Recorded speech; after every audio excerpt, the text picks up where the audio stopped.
We can finally talk about Power Rangers. The anticipation. No, man, I would have never thought you would have liked it more than I did. Right? I mean, I guess it's just because I was expecting something fun. I had fun with like the first half of that movie to like first two thirds. Like I enjoyed the characters, but All of them. Did you like that campfire scene? the what scene? This is spoilers, right? Yeah, this is spoilers. The campfire scene? Uh, I didn't mind it. I mean, it was a little like trite. It was kind of like okay, obviously, like you knew exactly what they were gonna do with that scene. Like as soon as they start going to the campfire and they're like, I guess we have to learn about each other. Let's reveal our deepest, darkest secrets, and it's kind of Dude, corny. that's what they literally said, yeah. Yeah, dude. But the thing is with this movie, I think the writing for like the characters in the beginning was like serviceable, but what made the the characters work for me was just like those actors. Like I thought they were all, especially RJ Siler, I think. RJ Siler. Seiler and the Red Ranger guy. Like Zac Efron, kind of. Yeah. It's like Zac Efron and Jared Leto's love child. The only time he kind of annoyed me, I don't know if you thought this. Like I was fine with him and I liked his acting, but there Until. were there were certain moments, just like Yeah. there are like certain shots, especially of his face, where I was like, oh my god, I want to punch him in the face. And then he He started looks to, like a meme. huh?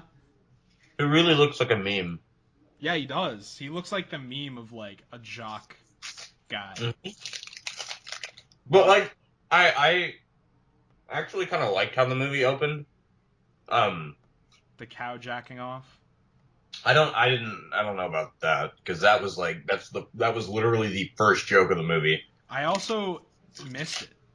Like I'm glad. I literally walked into that movie as he was driving away from that. So like Oh, so how I did you missed hear that about the scene. cow thing then? I just heard a bunch of people tweet about it. Like everyone was talking about that. And I saw like David Ehrlich like said that in his like letterbox thing. Oh, you fuck David. Yeah, I don't follow him or anything, but he's always like the top like review Hmm. on every letterboxed page. Yeah. I've heard from people that have met him at like Luke met him at a TIFF, I think, and he said he's really like autistic. He seems like Jason. That's exactly how he seems, He seems like Jason like embodied in like a full grown successful adult film critic. which is never gonna happen for Jason. I Jason's hope he just listens to this. I really hope he listens to this because I know he cares so much about life and yeah, power. Jason, fuck you. That's Also, just Jason, Personal Shopper's not a good fucking movie. yeah, I haven't seen it, but it sucks because you liked it. Thank you. Thank Yeah. you. Um, God, dude. Speaking of disappointments, the final, I'd say like what, 15 minutes when the action kicks in? Really, like I don't see what you meant by some of the worst of all time. It was Maybe just so some of the horrible. worst. It was what? The visual effects were like Oh, unbelievably yeah. dated. Like Dude, no, and it looked like a movie from like maybe 2003, 2002. yeah, and that's like It looked being like liquid generous. the gold shit literally straight up looked like liquid metal from T2. Did you think that? Oh yeah, totally. It looked like shit from 2002, but not like that, not even like the high end stuff. No, Like not like Spider-Man or not like anything. Spider-Man, like some like low end like $30 million movie that was like pretending to be a big budget movie. Like Mhm. and I don't get it cuz they had Do you know what the budget was for this? 105 million. Fuck. Wait, So really? yeah, they totally squandered it. I mean, you could have made Was Lionsgate? What studio was it? I think it was I'm gonna look it up. yeah, I'm not 100% sure, but they totally squandered that. I mean, you could have made that last action. Like, I feel like I've seen visual effects demo reels from college kids that are like better than the visual Better effects. than that. Yep. How Okay. did you spend 105 million on that shit? And it's not like for the rest of the movie they were spending a ton of money. Besides, like I'm sure it probably cost them some money to design a few sets and like the Zordon on the wall shit. But Yeah. Okay, it's Lionsgate. Yeah. Yeah, just really bizarre. Although 105 million, yeah. even Okay, though it was even though it was horrible, the fact that it was horrible was like in a way kind of refreshing to me. Even though I thought it was horrible, and I was like, I oh thought it my was like, god, okay, no, I seriously think like Fantastic Four was better than this. yeah. Did you like? I didn't like I Fantastic I Four, but think I I don't didn't hate like it. Fantastic Four more than this, but I actually think these two have so much in common. oh, they totally do. I brought that up in my like letterbox thing that I wrote. Like, I haven't seen that. I need to look that up because I mainly just did a rant when I logged on. I basically did a rant, but I brought up how it's like Fantastic Four in that even though It I fucks up thought, the fact. yeah, for sure, but like for me, I don't know. I liked the first two acts of Power Rangers more than I liked the first two acts of Fantastic Four. I thought Fantastic Four was like more We got Tim consistently. Heidecker in Fantastic Four. Oh Jesus! Well, you just had more like consistently. You're watching it and you're like, why the fuck am I like? Yeah, Why did you do this? Whereas in that's how this I. movie, it was kind of cool that they like. We were talking about this like before we both talked to each other like right before went to see this. Yeah, yeah, Um, like minutes before. we were both talking about how like I brought up Transformers when that came out and how it was like this interesting thing that it was like they were making it like for Uh, teenagers, like kids could yeah, still watch it, but it was like like more. preteens. Yeah, this movie brought me back. Like Yes. I'm not gonna front. Like when I was watching the first two acts of this movie, it legitimately I was smiling because it brought me back to like 2007 and like being a kid and watching these movies where it's like they weren't great, but they're definitely like trying and like the characters had something Yeah, to them and you there was likable things about it and I they do think it talked did in kind of a drive for relatable way. like 30 minutes, maybe. Yeah. Yeah, like I liked sort of the Breakfast Club kind of angle of this movie. It was so. I felt like that was so. It could have been done in a really, and I think it was sort of ham-fisted, but it could have been done a lot worse. And Well, that's how. Well, that is kind of weird about this movie because I agree that it's ham-fisted, but I also think it works. Like, and I yeah, think it's possible for it to be both, and I understand why. Like, like Dustin, I talked to him. I love he just saw it and I don't. hated it. I, I love just bringing up people on podcasts that like no one like knows who they are. Yeah, Uh, yeah. but he was talking to me Friends. about that, and I could totally understand just like flat out hating even all the character stuff. Even though like I I thought, don't hate all of it. That's the thing I hate the most. yeah, like I legitimately enjoyed it. Like I liked the fact that it wasn't over ambitious and it wasn't under ambitious. It was just kind of like this middle of the road, but not in an annoying way. It was like they understood that they had to develop characters, so they did like a serviceable job. And I made a point in my review of it where I said, even though it failed in a lot of ways, I think this movie, the first two thirds of it, are kind of like a lesson for a lot of these big superhero movies. Yeah. Not that, you know, like something like Captain America Civil War is much better than this movie, but at the same time, I like the idea of, you know, the vast Uh, majority of this movie, they aren't Power Rangers. Like, it's legitimately just like I, you know, characters. if it were any other franchise, I would be fine with that. But it's fucking Power Rangers, and it's something that I don't think enough of the public like know. Okay, and I realize the inverse of what I'm saying could be like exactly the point you're bringing up, but I feel like not enough people know about the Power Rangers, and they focus too much on them after they morph in the marketing. Um, Yeah, they did. I mean, I thought. So I I thought guess at least like halfway. we should just address for a second, I guess, like our expectations and sort of our frame of mind because Sure, you like I'm excited. you love the Power Rangers in that like nostalgia way, right? Like at Yeah, this show. when I was yeah, the '90s show I loved, and I loved the I don't know how many spin-offs there are, but I loved the Dino Rangers or Dino Force or some shit. It's some stupid dinosaur shit, which you saw in this movie because they kind of So threw. so I never watched the Power Rangers. Like I knew the Power Rangers. I like You just knew what saw it was. Yeah, yeah, I saw a couple like episodes of it. Like, but I don't remember any of that. It didn't like retain in my memory. So, like when I heard they were doing this, I always thought of Power Rangers as like the lowest grade kind of superhero thing you could do. And when they were doing like a big movie out of this, I thought it was just even the concept of it. I thought it was gonna end up being horrible. And so I wasn't looking forward to this movie. I thought the trailers were abysmal. So I went into this movie. I mean, like weeks before, I was thinking of this movie as just like something You that was guys going to made be. fun of me on the last podcast for saying I was excited for it. Both me and Teddy both did that. Laughed at me, yeah. We both, like, you mentioned Power Rangers, and we were both like, ha ha, you We both fucking idiot. laughed and said no. um, but yeah, I mean, Is like, that how it's going to be for Ghost in the Shell next week? what's up? Is that how it's going to be for Ghost in the Shell next week? Ghost in the Shell, I don't have strong feeling towards in one way or another. Like, I like some of the imagery in that trailer quite a Are bit. you going to see it? Oh yeah, I'm gonna see it. Mm-hmm. Um, I like some of the imagery in that trailer quite a bit, but I'm not like super crazy about it. But Gotcha. And Rupert Evan Wyatt, whatever, what's his name? The dude who fucked Kristen Stewart. the dude fuck, I think it's Rupert Wyatt. Yeah, Wyatt, the Is guy. that the guy who did Snow White and the Huntsman? Yep, Oh yep. Jesus Christ, that movie was terrible. Yeah, I know. Not a good follow-up director. Well, speaking of that, I don't know what you thought about this movie, but the guy who did Power Rangers, He did no Earth no Project Project Almanac. Almanac, yeah, Yep, that dude. I hated Oh that my movie. god. My friend told me that when we left the theater, and I was just in disbelief because I that movie made me so mad. I hated Project Almanac, dude. Like I'd actually give that and the I like Power Rangers more than that for sure.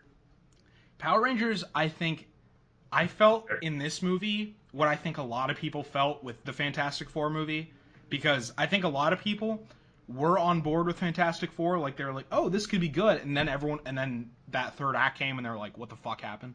That was Mm-hmm. me with this, because I was just like having just such a pleasant time, because I wasn't, and a big element of the movie going experience is obviously like your expectations. So I'm going into this For movie sure. expecting shit. So Which as is something we'll soon get into with life later, I'm sure. Oh, absolutely. And so I go into this movie, and the second that there's something that makes me laugh, and I think there's like a Like somewhat genuinely clever, laugh at it. yeah, and I'm Or like, it doesn't matter. like what what is happening? Like I didn't think there would be anything in this movie that would make me laugh, and it really, as much as I'll say the writing is serviceable, it really is just the actors. Like I bought into these guys. All these people are like relative unknowns. So Yeah. Except RJ Seiler was the only. I mean, I told you before we saw the movie, the casting I was following. RJ Seiler was the only one who I knew, aside from Elizabeth Banks and Bryan Cranston and Bill Hader. right, But but in the only, terms of the actual Power Rangers, like it was yeah, just relative exactly. unknowns, and you can tell, even the ones that I think don't come off as great. Like you could say the Asian guy, I think is probably the weakest of them. He was bad. He was horrible. I'm not even gonna try to sugarcoat that. He was Okay, bad at some point. I didn't think he was horrible, but I agree that he was the weakest one. And He was the one who was like, "So what are we? Some kind of Power Rangers?" oh god, um, what are we? Some kind of Suicide Squad? Better movie. I actually like that a I lot actually more. rewatched that like less than 2 days ago. What did you think? Still really fun movie. I don't give a Fuck, shit. fuck yes. Super fun movie, and it's they should make a sequel to it, and I hope they do. They Um, absolutely good. Now I'm just thinking about Suicide Squad. But anyway, so all these people are relative unknowns, and you can tell that they're like putting a lot of effort into this movie, and that goes a long way because a lot of these kids they're in there and they're just acting, and they're like, okay, this could be a movie. This could be the movie that makes me famous. Yep. Watch me do my No, shit. yes, exactly. That's exactly how I felt about the Asian kid. Right. Well, it could go Like, both this is my ways though. breakout role. Dude, did you? Okay, I knew the Power Rangers names, obviously, because I watched the show, but when his. There's that, if you haven't seen the movie, there's a subplot with him and his mom who is like cancer or something, and she's bedridden and he's taking care of her, and they're talking in Chinese, and then she's saying like a bunch of shit, and then just she's like Zach. She just His says, "Huh, his mom is the best. dude."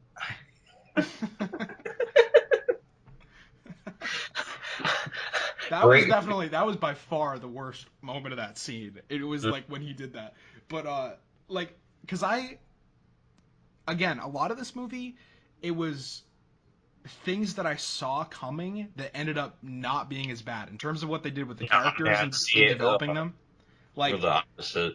I hated, oh, fuck.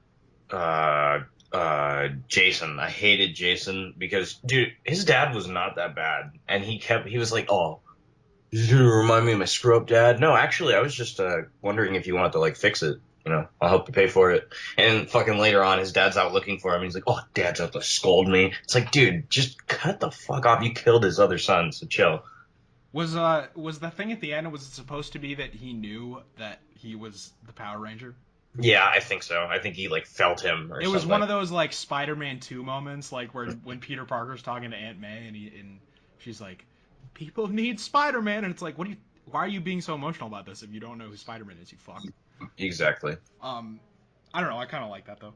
Uh, yeah, it was like these setups for things that could have been horrible to me that were not as bad. Like especially like the fire scene where they're like camping is a great example. Oh, yeah, Because dude. No, okay, to me that was like, hey, dude, I just thought RJ Cyler's character was like, oh wow, this is pretty interesting so far. It's like a superhero with, or just like an autistic kid. Well, I like that. Usually, like sometimes in movies when It they felt go like, for the oh, whole dude, they that was offensive how they revealed that. Like, oh yeah, I'm actually, I like country music, and they're like, nah, what's really wrong with you? what about the fact that they were like the marketing team were hyping the shit out of this movie for like having the first uh gay I'm on Wikipedia. Yeah, I'm on Wikipedia the right now. first gay superhero and all they did in this movie you would like You wouldn't know. you It's wouldn't the same know. thing. You didn't see Beauty and the Beast last week I with was Gas. literally I was literally just going to bring that up and ask you if they actually. No, you couldn't tell if you didn't know beforehand. Yeah, it's so first of all, the whole like representation thing, it's cool or whatever, but like No, don't. I think it's very pandering and it's just offensive. Yeah, you well, especially if you don't like actually do it. Especially if you're Yep. just like you Yep. put like a weird hint in the movie and then you come out in the marketing and you're like, "We are so proud to have the first gay superhero." And it's like, "Okay, okay, first of all, First gay and the first autistic superhero, which the autistic part, at least they actually kind of, his character clearly had Asperger's, which at least they well, and it bothered. wasn't it wasn't like and I felt with him and again, He was the, I think it's funny how he was the first one to get his armor too. a lot of it was RJ, but it didn't come across that specifically. It didn't come across as pandering at all to me. Like that to me was like, oh, that's cool. Like I like that. Okay, no. I'm talking about the gay thing. The autistic part, I do think was, I thought it was handled kind of offensively, and it could have been handled better for sure. But I don't think it was horribly handled. I didn't find it offensive, but I Okay, thought it could have been better handled. Surely. Um, yes, that's why I find it offensive. Again, it's kind of like it's sort of a half measure kind of thing. Like It's it's all like if you're right. gonna do it, I feel like do it right. I would Well, have rather RJ Cyler's character been normal. okay. So also, this is like a PG-13 movie, right? You're like aiming it at teenagers. Yeah, I You can wasn't. you can put in the scene where they're around the fire, you can have her say, "Actually, I like chicks." Like Yeah, you don't you have don't have to to. be ambiguous. Yeah, you don't have to make that ambiguous. And it's like if you're supposedly like super progressive and you're trying to make a point about this, why should you give a shit about like the kids that are watching this? Because Yep. you shouldn't care. If your whole point is, hey, it's just the same as it being straight, then why didn't you just have her say that? Like Yeah, why yeah. did Then why you? do you they developed some sort of romance between Kimberly and Jason, which was in the original show, but they bothered to develop a straight relationship. But how about nothing for the character? I wanted her and the Yep, Yellow Yellow Ranger to hook up. Ranger. See, that would have been dope. They should That have would have done been that. cool, dude.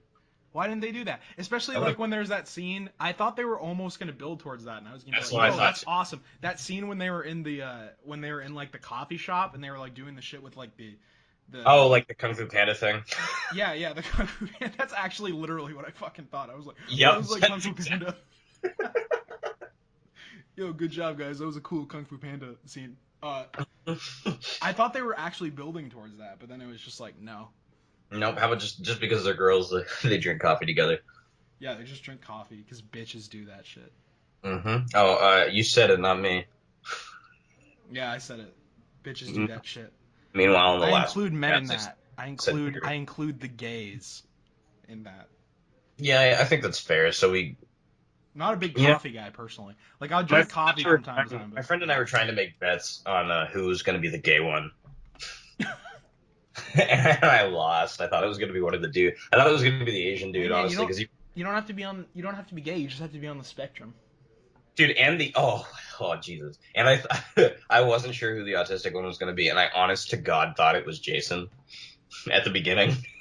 He kind of behaved a little autistically for They sure. all act autistically. And I think that's just because of their acting style. Like RJ Cyler was the only one who it's like if a like a doctor or if his, or somebody watched it, they would be like, yeah, all right. Well, RJ Cyler is like the type of actor who you watch in this movie, and even if you didn't see Me and Earl and the Dying Girl, which he was great in, is a great movie. I Um, think he's such a varied actor, especially between just those two roles. well, you can, but you watch him in this movie, and you can tell that like this is a guy who's going to be in movies, and you can tell that he has great timing and like he Yeah, knows how to develop a character. he's an actual actor, yeah. And a lot of these people, I think, again, I think they gave it their all, and I think they But they're worked not really gonna well go together. anywhere past Disney Channel or something. Huh? They're not gonna go like past maybe Disney Channel on a Friday night. Right. I mean, some of these people, like, I think the guy who was Jason, I think he could get some shit in the future, but I think he could, but I think it's gonna take a while for him to actually establish himself as something that's not like a shittier Zac Efron. You remember how I kind it of took Dane liked the, a while, huh? I kind of liked who was what color is she? The one, not the Yellow Ranger, the other girl. Pink? Was she pink? Yeah. Yeah, there's no way they could have gotten around that. Yeah, I but if it I was just like so attracted to her, so it was like blinding me to probably she wasn't that good in that movie. But I was it found the her like who really was wearing attractive. like the sports bra with the weird strapping? She was the one who like jumped off the cliff like into Yeah, the water. fuck yeah, okay, dude. I thought that was so stupid when they jumped off the cliff with RJ when he was like dead. It's like okay, that's a really good idea. They don't float. I thought they were gonna just throw him off the cliff. It's Like, oh, limp on the let's rock. let's bury him. They That's throw why him. it's rated PG-13. I Yeah. also thought it was pretty funny how like all the pre-movie stuff, like before the title dropped, it was like them like leaving a cow farm after a jerk off joke, and then like the car crashes, and then it just cuts to Power Oh, Rangers, and that it's was the worst. That was the worst cut title mm-hmm. because it was just Power Rangers in the bottom right And corner, small the text. it It's was like like a parody trailer for Power Rangers or something. like what the fuck? I actually like audibly was like, what the fuck when that happened. We're off to a good start. Yeah, and then it picked up for me, but like when that happened, I was like, oh god, this is gonna be as bad as I thought. And then I really do wonder, like if I was you, and I was excited for this movie in some way. I'm okay, but I'm like the only fan I know who was excited for it. Well, like some people in the group were in, like Brant was excited for that movie. I love Brant. Yeah, Brant's a sweetheart, but yeah, there were some people that were excited for this.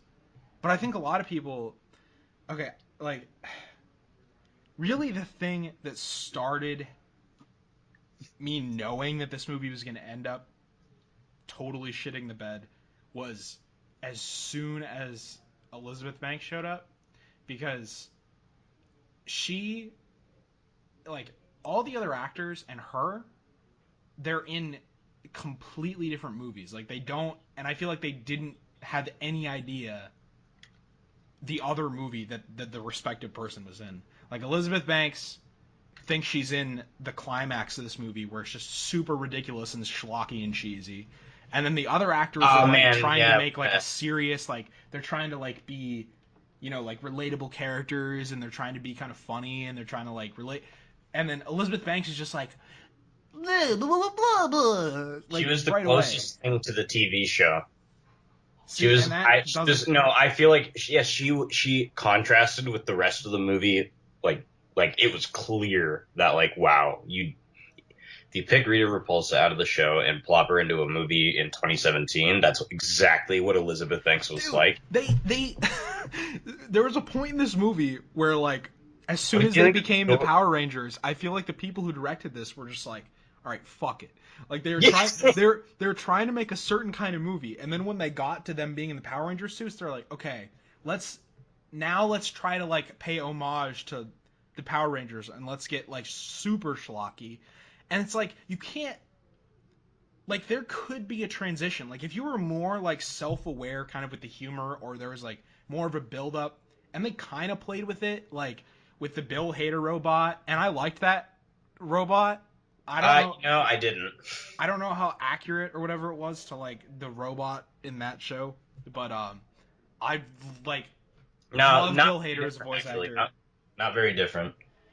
The only thing that annoyed me in that was when he said "I I." That was the only thing that pissed me Oh, off. dude.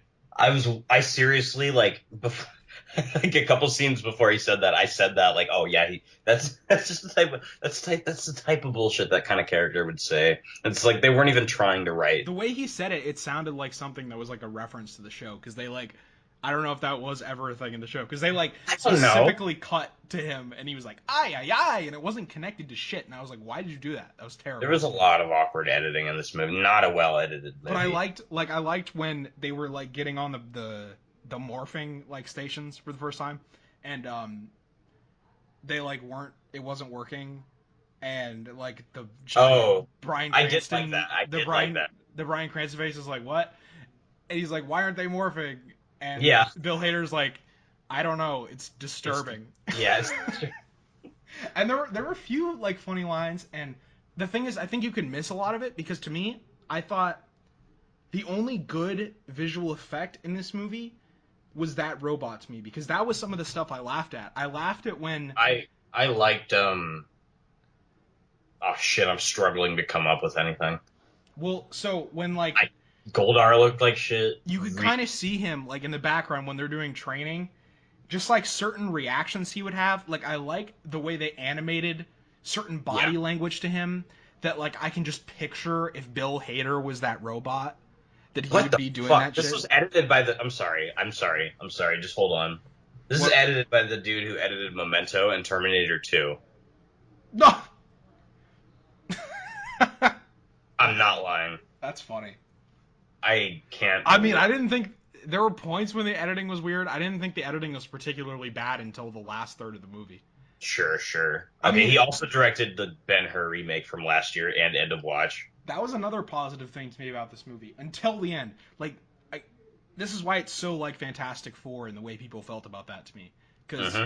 there were points in the beginning of this movie where I was pointing out things that I was like, okay, I want Marvel to learn this. Like Yeah, they no, actually exactly. Yeah, had yeah. they actually directed this movie. Like they had a certain style that they were shooting the movie with. There was like certain shots that were cool, like certain shot compositions that I thought were Yeah, I interesting. thought the cinematography was really interesting. Yeah, Like like it tried. it felt like a person directed the movie Let me and see who did it that. wasn't just boring, stale, flat shots. Like there was interesting shit happening for the beginning of this movie. Um, I'm trying to think specifically because there were a few that I remembered. Uh, I liked the shit when they were going underwater. I thought they filmed Yeah, it I thought well. all the underwater stuff was cool, but I did think it was bullshit how the first time we get to see a ranger fight a putty was underwater. Yeah, that was weird. I Um, I I know that sounds stupid, but I also liked, even though the visual effects were a little shaky, I like how they did the shot when they jumped down that cliff thing and it was like from their perspective and it like showed it as they were falling like that actually gave me like a slight moment of like adrenaline. I was like, oh sweet, that was a cool little shot. Like so sure. there were these little like pieces in there that I thought were just interesting moments of direction and cinematography And at that least slightly, like you could tell it wasn't for I'd say about 4% of the movie. You could tell like, hey, there's an actual person trying to make this. Kind of like how I felt. That's exactly how I felt with Fantastic Four, actually. I thought it was way more than four. I thought it was literally like until I mentioned this earlier. I legitimately think this happened. Like they were making this movie and they got these actors together and they were making a movie and they were like, oh fuck, we are supposed to be making a Power Rangers movie. What the fuck is happening? So they just like suddenly shift into this weird mode where those and I knew it just from like the first time that RJ like had the Power Ranger on him, like when he morphed into Oh, it, the armor. and I saw how it looked, and I was like, I have a feeling It looks that like something you'd buy from Party City. right, and I had a feeling that as soon as that happened, when they all had it, I was like, I feel like I'm gonna totally because it's not like these characters Yeah, are amazing. It's just that I just like these actors and I like kind of their chemistry. But I know as soon as you put this over them, it's not like they're you not gonna. Yep, they're gonna lose those characters. it's not like fucking like super bad with Michael Cera and Jonah. Like they're not that good. It's just that they're entertaining. So I knew as soon as you and I don't like the design. I hate actually that you can like see their lips. That But was, dude. Okay, this is gonna sound really like offensive, but I don't fucking care. I seriously thought that when RJ Cyler first morphed, Siri turn off. When RJ Cyler first morphed, that those were his actual that was his actual face and not like a mask. I couldn't I couldn't tell. his lips. No, it was Yeah, dumb. Why? Why? Why? I can't figure this out. they did that in the show, Why? and I think that's why. That's dumb though. They should have made Why? a better decision. Yep, it's a 90s looking thing, right? Right, totally. It's like this weird, like schlocky, like thing. Why would you have lips there if they don't move? It's the most bizarre thing I've ever It's a seen. very like 1800s almost sort of thing. Right. I mean, as soon as that happened, like, and you couldn't see their faces, because they these actors like had decent facial acting, and when you took that away, it was Over the like top for sure. it was just nothing. Like I couldn't care less. And then Yeah, I'm looking at a side by side right now. The lips are all silver metallic in the original costumes I think that would have been better, honestly, than what they did. than black. They weren't they weren't really anything. It was just like kind of They're the just line of their mouth. like navy blue or something. It was dumb. I didn't. It was a weird. It made me uncomfortable. like No, really, they did. The design was very just. It felt like it was plastic armor. It yeah. felt so like something I could make. It kind of looked like Daft Punk when they first started walking up. And then did you notice the Tron Legacy mimicking soundtrack? Oh my god. So They. By the obviously Tron. way, and that's why I said in my review, like, leave literally the second that they become the Power Ranger, because You could, yeah, even you'd make that money. even that shot they fucked up when they're all like walking towards the Oh, camera. dude, no, they really did. It dragged in the beginning. And the editing was weird and like the effects were bad It and wasn't like I didn't in the trailer, like literally in the trailer when they revealed what the Rangers like that badass that shot. I got goosebumps in the trailer. In the well movie, I wanted to walk it's out. because in the trailer it's isolated from the weird editing in the Yep, movie. And exactly. it's just bizarre. Like the angle is weird. Like it just right from that point, I my smile that I had on for the movie, even at the points that I thought were cheesy and bad, and I was smiling throughout the most of this movie, and I wasn't like as soon as that happened, my smile went away. And I was like, oh shit, this is going to be terrible now, isn't it? And then they Yep. go out and they start fighting those rock things. What are they called? Putty, which is dude. Did you notice when Bryan Cranston the one time he said their name, he said it too fast for anybody to realize how fucking stupid it sounds. Which doesn't really make any sense because they say a lot of stupid shit. They say so much stupid shit. Putty is not much worse. No, it's not worse at all. They're talking about, you know, the whole. I think the success of part of this movie was that they were able to put in all these like terms and like these plot devices with the like protecting the crystal and the fact that his name is Zordon. Tesseract. His name is Zordon and there's robot Did you and like the opening in the like the Paleozoic era and stuff? um was When it that at was the like very was the that before? very oh, you missed it. Never mind. Yeah, Never I didn't mind. see that shit. Never mind. Because they showed okay, what you missed was basically before that thing. It was Bryan Cranston as Zordon, who was a Power Ranger. as I'm sure, as he talked about way too much during the movie. Um, it was I basically was a him. Power Ranger. I was a Yeah, Power it's Ranger. like we get it. And I love that part where he's like, "Fuck it, how long until we can get me out?" Yeah. Um, God, dude. Okay, yeah. What you missed was basically he. It was what they were talking about throughout the whole movie. Like he was sealing away Rita, and he was sealing the coins underground, and it was really cool looking stuff. Like really cool looking stuff. And I was like, wow, all right, I'm down. And then The only time to me that Rita looked cool oh, was they showed when her Ranger armor too. okay, the only time throughout the rest of that movie to me when she looked cool was like when you couldn't really tell it was Elizabeth Banks when she was just like a weird like she was like Yeah, that alien I thought the scavenging. makeup got progressively worse, actually. Oh my god, when you could like see all of her facial features and makeup, it was like, oh Dude, my I god. no, there was a period where I was still like, she's still hot, and you're not doing your job. Then Yeah. by the I okay, my favorite probably sequence in the movie period would be like the jewelry store scene. I actually really liked that scene because it was like had some stuff going for it. And that's part of the reason why I think Elizabeth Banks was the best part. Did you hate that scene Um where the cop I pulls up the I did shotgun? hate, I did hate that scene, but I will say I hated it the least just because out of all the shit again, I hated her in this movie. Like I thought Oh she was man, yeah, the you said one of the worst. worst. No, I'm gonna say it. She's the worst villain in any superhero movie. And Wow, oh and man, the I only thought that the only thing that I thought was like remote like that I was like, "Oh, I didn't think it was even cool, but I just didn't hate it." Was when she was like eating the jewelry. I Like I was love like that I chuckled so at that. much, dude.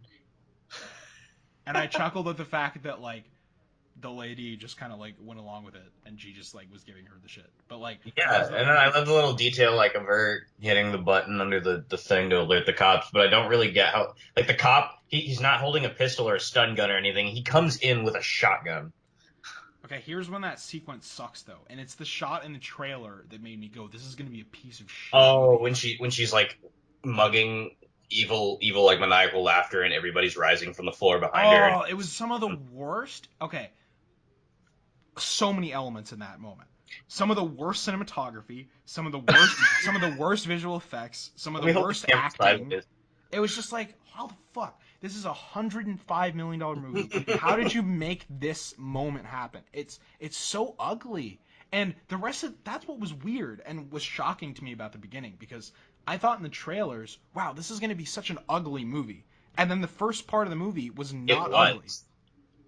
And then the end and sort Dude, of like right? Okay, the first moment of CGI where I was like, wow, are you shitting me? Was when they showed the Zords, like in when they were the first time they showed the Zords, where it was just them, like I docked up. knew I knew I was going to hate that shit.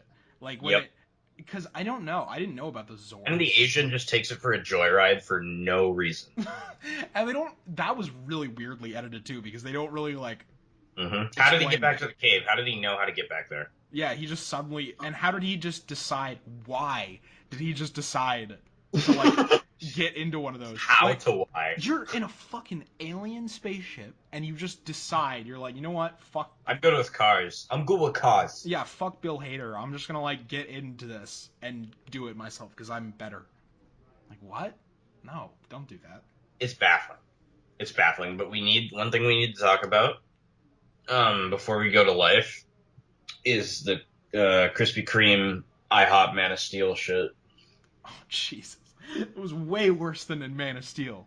In Man of Yes, Steel, that didn't bother me at all because I, I actually was like laughing when she was in the Krispy Kreme eating the donut. I was like, wow, this is literally like something from 2004.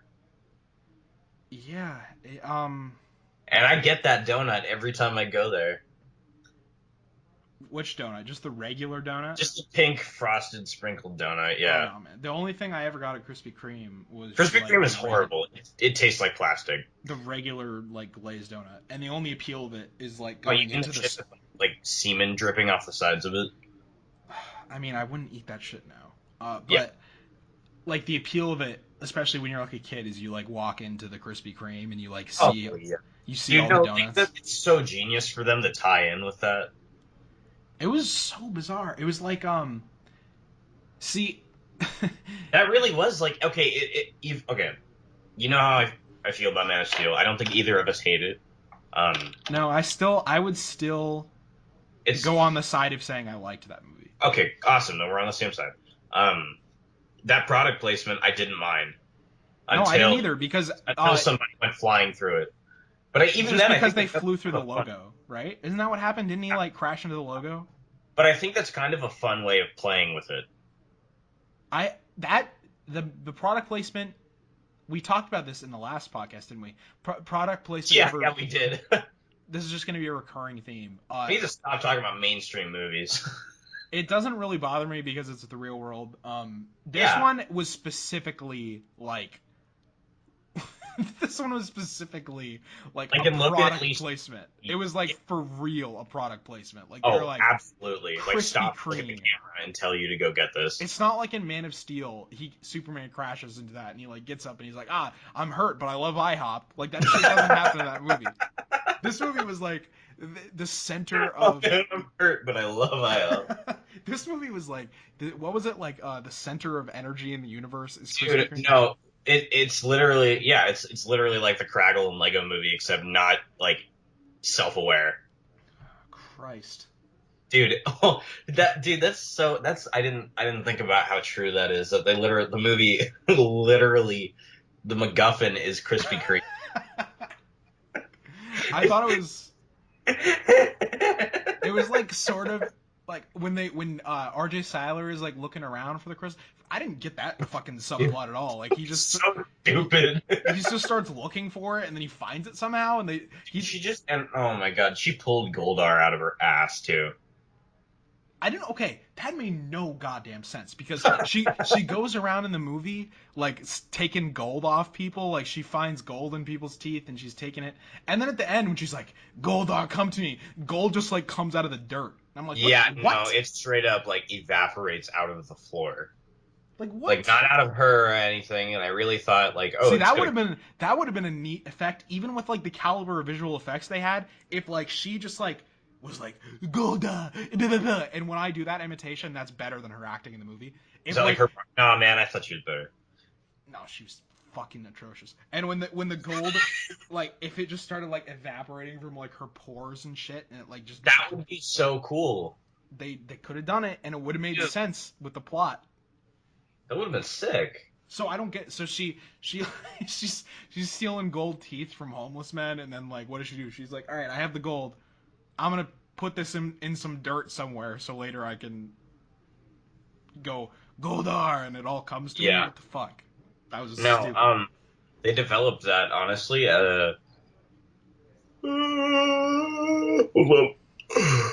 Sorry. Oh fuck. That It was was a a fucking substantial yawn right there. yeah, I mean, dude. It's all the movies I've been watching. You know. Um, some good, some bad. That's just life. Uh, Life the movie. dude. Okay, no. Off topic, but when I told my girlfriend That would have about been a that great movie, that would have been what? a great segue if you would have yawned right before we went into life, so that I could have been like when you said that's life, and we could have been like, it is. Let's talk about it. Fucking Start yawning.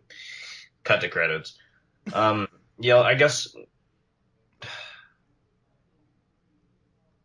no, the sucks. Goldar stuff couldn't have been done any better. I don't think because it's as stupid as it sounds.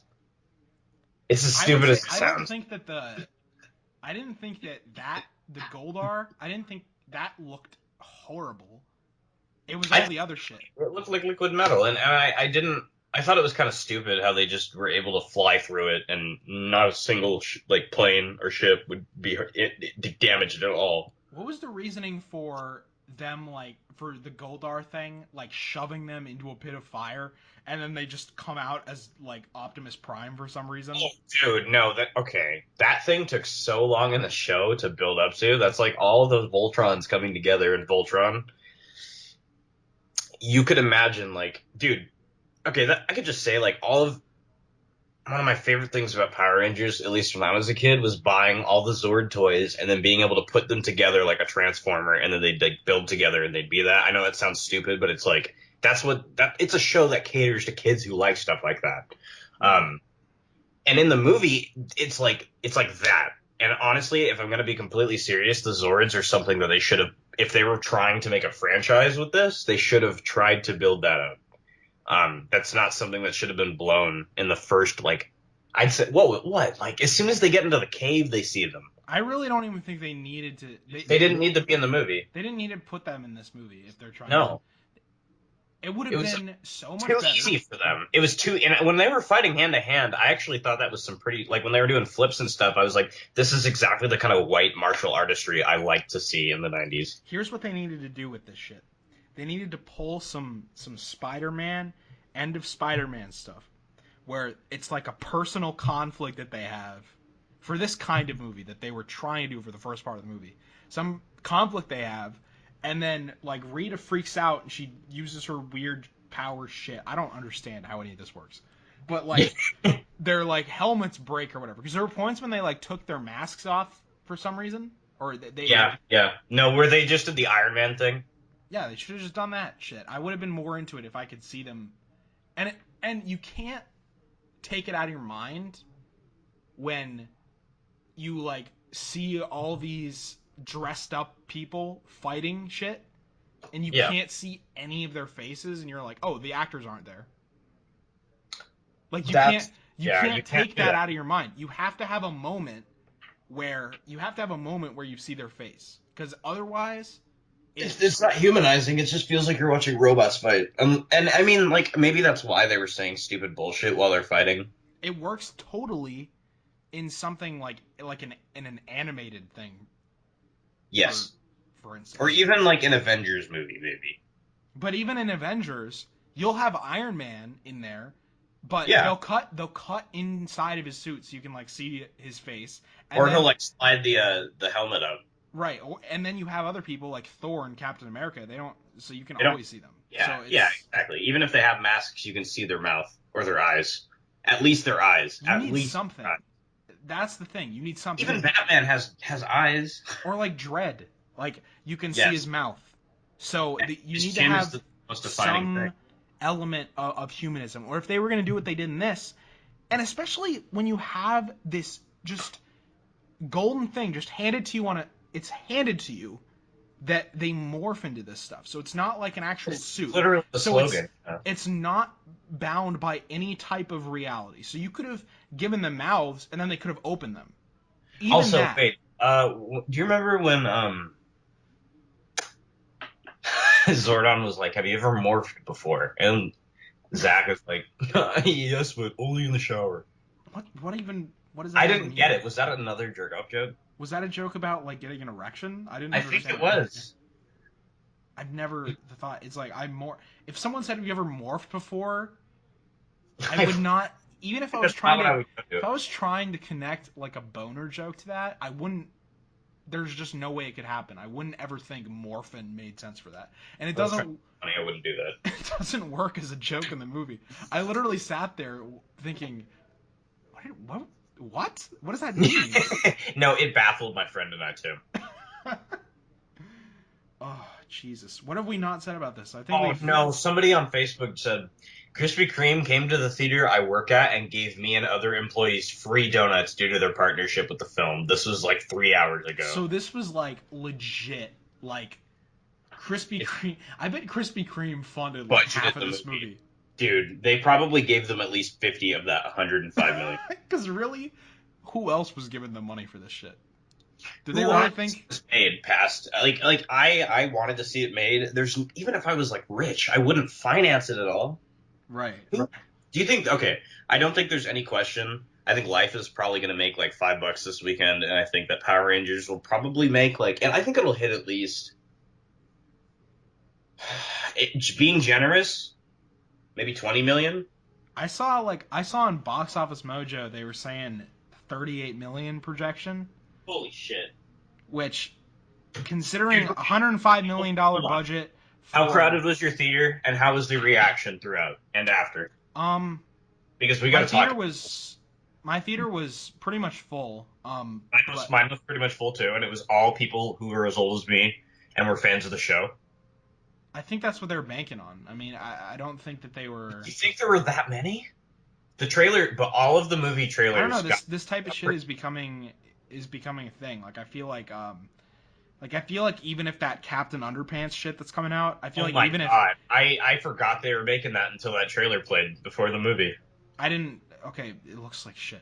It looks But horrible, dude. And why is okay? Yeah, let's not talk. even if it wasn't like a kids movie, I feel like that movie would make some money just from like our age of people. Like I feel like because I like that's Those a were big both thing. things that were popular when I was a kid, and same with you. Our like generation of people is making this shit happen because we will go out and we will see this stuff simply Oh, you're because absolutely right. it's a memory. So we're like, all right, Captain. Almost the same thing with train spotting. Yeah, I mean it's kind of all encompassing. Like and Yes. so I feel like even a movie like the Captain Underpants thing, if it wasn't a kids movie, if that movie was like rated R, it would make money because people like us would go see it. Even though Yeah. I wasn't like big into that shit when I was younger, but I didn't like Captain Underpants when I was a kid, but I will see it because I know what it was, and I still kind of grew up with it. right. Um so I think that's kind of what they're banking on with this. But yeah, I can't see, I don't know, like there were kids in the audience. I can't imagine kids liking this movie that much. Like if you're under like 10, like I don't know, I don't know what. No, I don't think because almost all of the jokes would just go over the kids' heads. Yeah, I think like 12 and up would probably like some of the stuff. Like I don't know. There were like 6-year-olds and like little kids in there that were like, there were points where they were crying and they like left because they were just like Wait, bored. crying because they were scared or crying because they I were think like, crying because they were just bored and they were like, I want to leave, blah, you know. yeah, okay. So Wow, that says something if a Power Rangers movie made children cry because they were bored. I mean, it's literally not until the last 30 minutes of this movie that I find it almost kind of commendable. Like it's literally not until the last 30 minutes they put on the Power Rangers shit. Like it Dude, when they played the theme, oh my God, I screamed. in a And it good was or because I bad was way. angry, not because I was happy. Okay, that's what I was gonna ask because I know what the Power Rangers. So I didn't watch Power Rangers, but again, having grown up in that time, I know the Power Rangers theme song. So Yeah, everybody knows Go Go Power Rangers. when they played it, they took out like the guitar in it, and it was weird. Dude, that's the thing that makes it great. Yeah, they just have a vocal. Go go. Yeah. No, it was like Linkin Park presents Oh, the Power Jesus. Rangers theme. Worse. No, yeah, And actually, I also like they only had it in there for like 5 seconds. it. What about when they played Kanye? Horrible. And also, Normally I'd like that. normally I would love that. You know, a lot of it was the mixing. Like they mixed it Dude, into it so horribly. so shitty. What you should do when you want to have like a cool music cue like that, and like that song Power is built like great for like an action scene in a movie because you have like Dude, that no, yeah, I start. was thinking of all the different ways you could have used it better. You think my mind was going to like, you know, Their you introduction, have like that's what it what you should have have been. like Rita on one side and the Power Rangers over here, and you know, Amping it up, amping the amping it battle up. up. You hear da da Yep. da, and it would kind of like build up, and it would also work way better if they were like humans that were going at each other. Like if it, imagine, okay, here's another thing. Marvel, learn a couple things. Take learn. Use some songs in your movies from time to time. Don't use your shitty generic scores because you suck at making scores for your movies. You fucking suck at it. They're Dude, horrible. yeah. Use okay, like imagine like this $250 million Avengers Infinity War movie, and they come to this moment where there's like all the No. Avengers, and like fucking like They're gonna play Thanos, Kanye? and then it's Play like, Wolves. I would even though I don't care that much about the I Avengers, would, I would be like, yeah. You get the yes, right song. because it would If they work. did that, they would probably play like Iron Man or something, Yeah, or like well, that was the something. last time. You know, that was like the last time they like you. The Iron Man movies are the only movies that like use any music because they What about used Iron Guardians? Man and Iron Man, and then this was my favorite thing in any Marvel movie at the beginning of Iron Man 3 when it opened, and they used Oh, what's that fucking song? Blue, Yeah, Blue. Blue. Yeah, dude, I got Goose. That's still one of my favorite MCU's. That was great when it opened and they used that song. Hmm. I literally got goosebumps, and I was listening to that song when I left the theater for that. I actually, and it works because the thing is, this is what I talk about with people, and it comes to like little things like cuts to credits, uses of songs in movies. These are things that like people like us will like freak out about and will like talk to each other about it. But general like audience people, they notice this stuff too. They just don't realize it. Like people react differently when there's like a good cut to credits with a good song cue than they do to a movie like Captain America Civil War, which has an abysmal cut to credits that's horribly edited and it doesn't Oh, make that was sense. when like was it Captain America was like his reading his letter, and then Okay, he so was like walked up to the camera and he was like, "I'll see you again," and then it was like dun dun dun. he says I'll be here dun dun dun dun. But So stupid. what's weird about it too is all the Marvel movies, they edit the cuts to credits horribly. Like the last second of the movie, it should like the ending should be stretched out by another second. But they cut it like right after the line ends, and it's this abrupt cut to credits, and it totally throws you off. So, and people love the Marvel movies, but still, when I see them a lot of the time, they don't react to the movies when they end. Like they don't clap because the cut to the credits is so abrupt and weird. Like they can't even react to the fact that the movie just ended.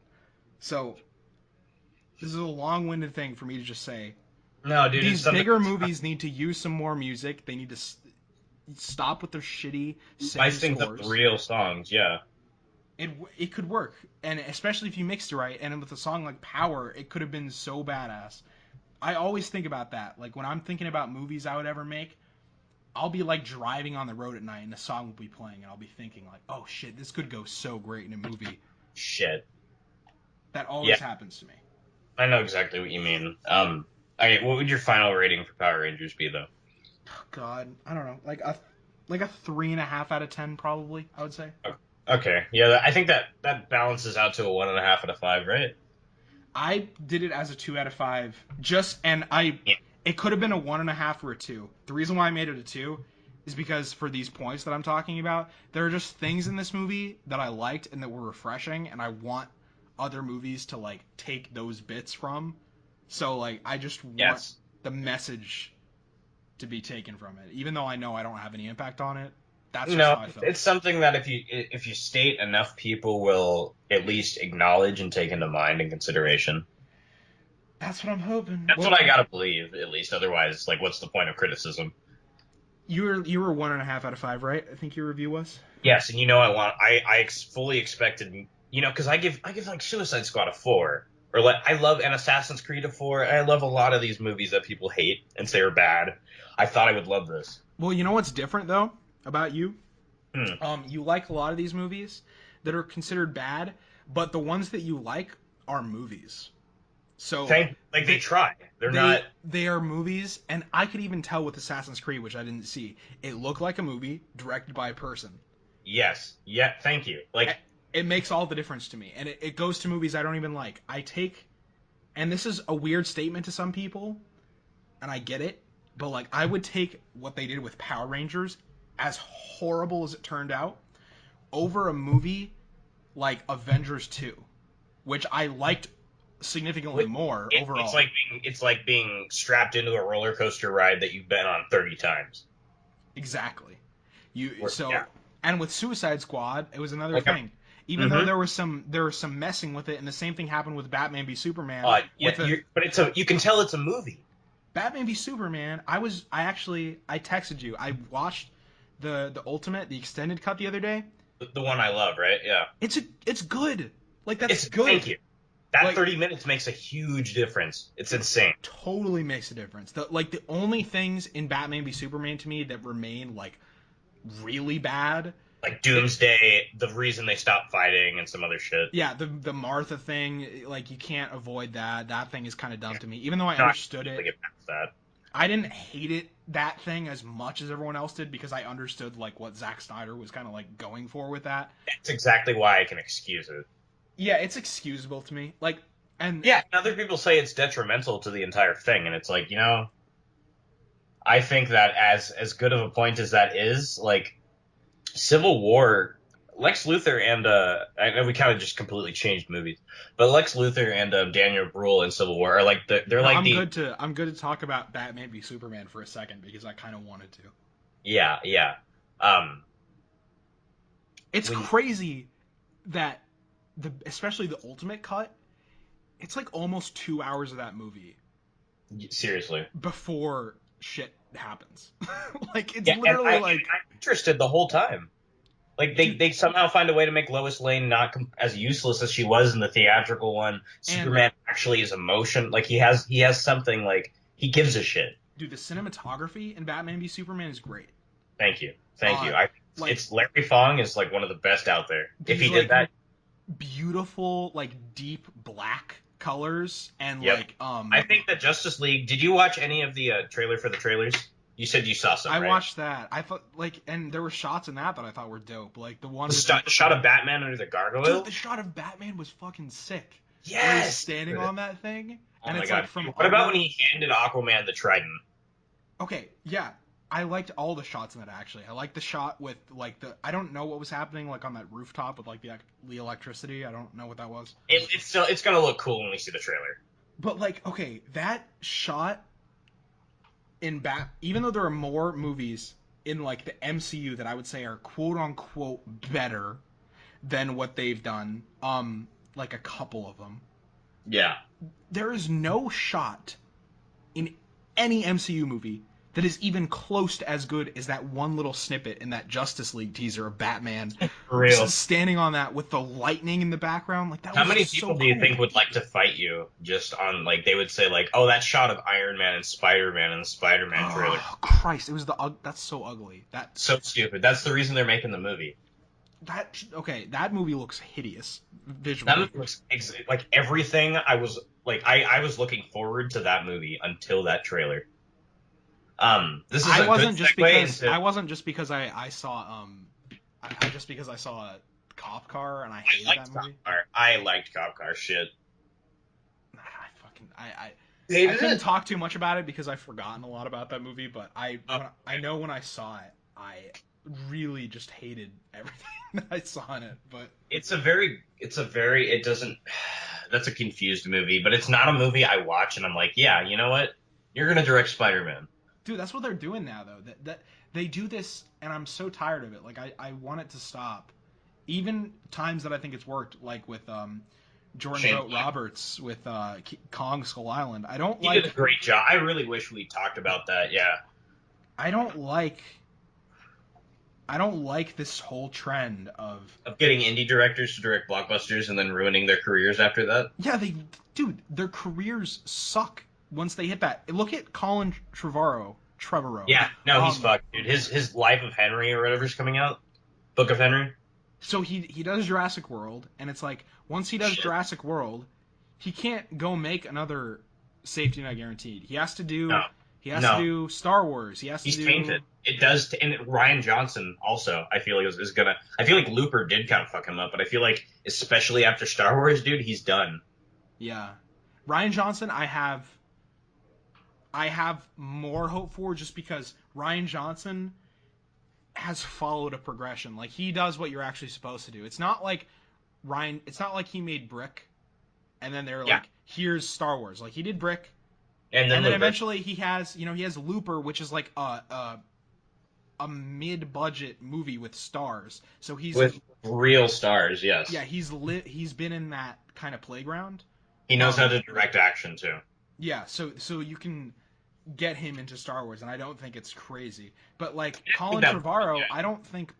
I don't think Colin Trevorrow proved himself as a blockbuster director with Jurassic World, despite the fact that that movie made $1 billion. I don't think that it was. It didn't make $1 billion because he directed it. No, it could have been anybody. It could have been Exactly. what's his face who's directing the cop car guy. It could have been him.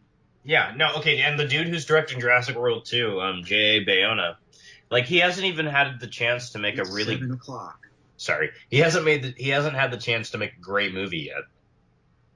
It's And he's sad, gonna man. It's sad it's really because sad. It's I I bastardized. this could also be a decent segue into Life, which is a mid-budget movie that we don't really see much of anymore.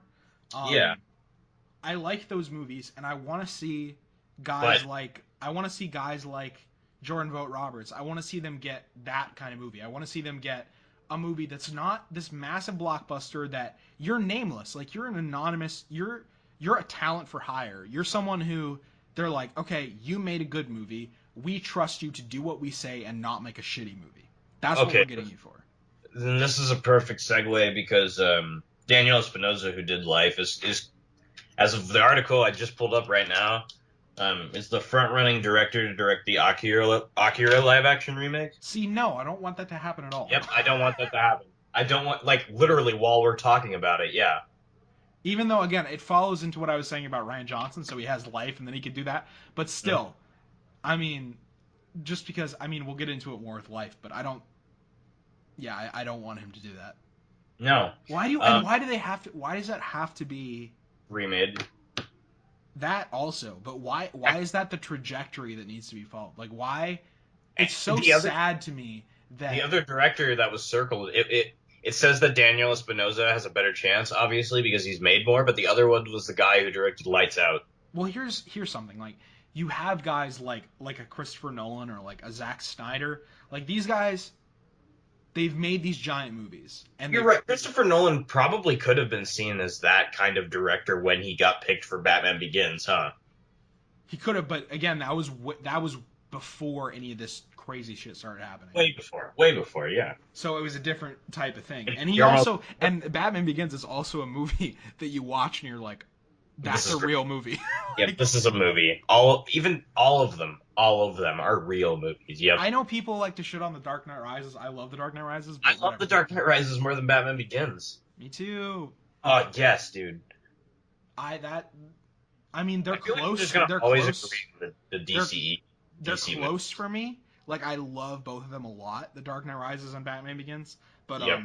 Dark Knight Rises has just like so many like it's so I don't really give a shit that we're going everywhere in this podcast, but I don't care either. It's all uh block shit. I love that movie like there's so many things in that movie that I will remember. Like I remember the Yep. fact that they did that whole action scene where he's fighting Bane and it's like snowing and it's like it's kind of Hmm. like bleak, but it's like in the city and it's big and it's hefty and it's like this big movie.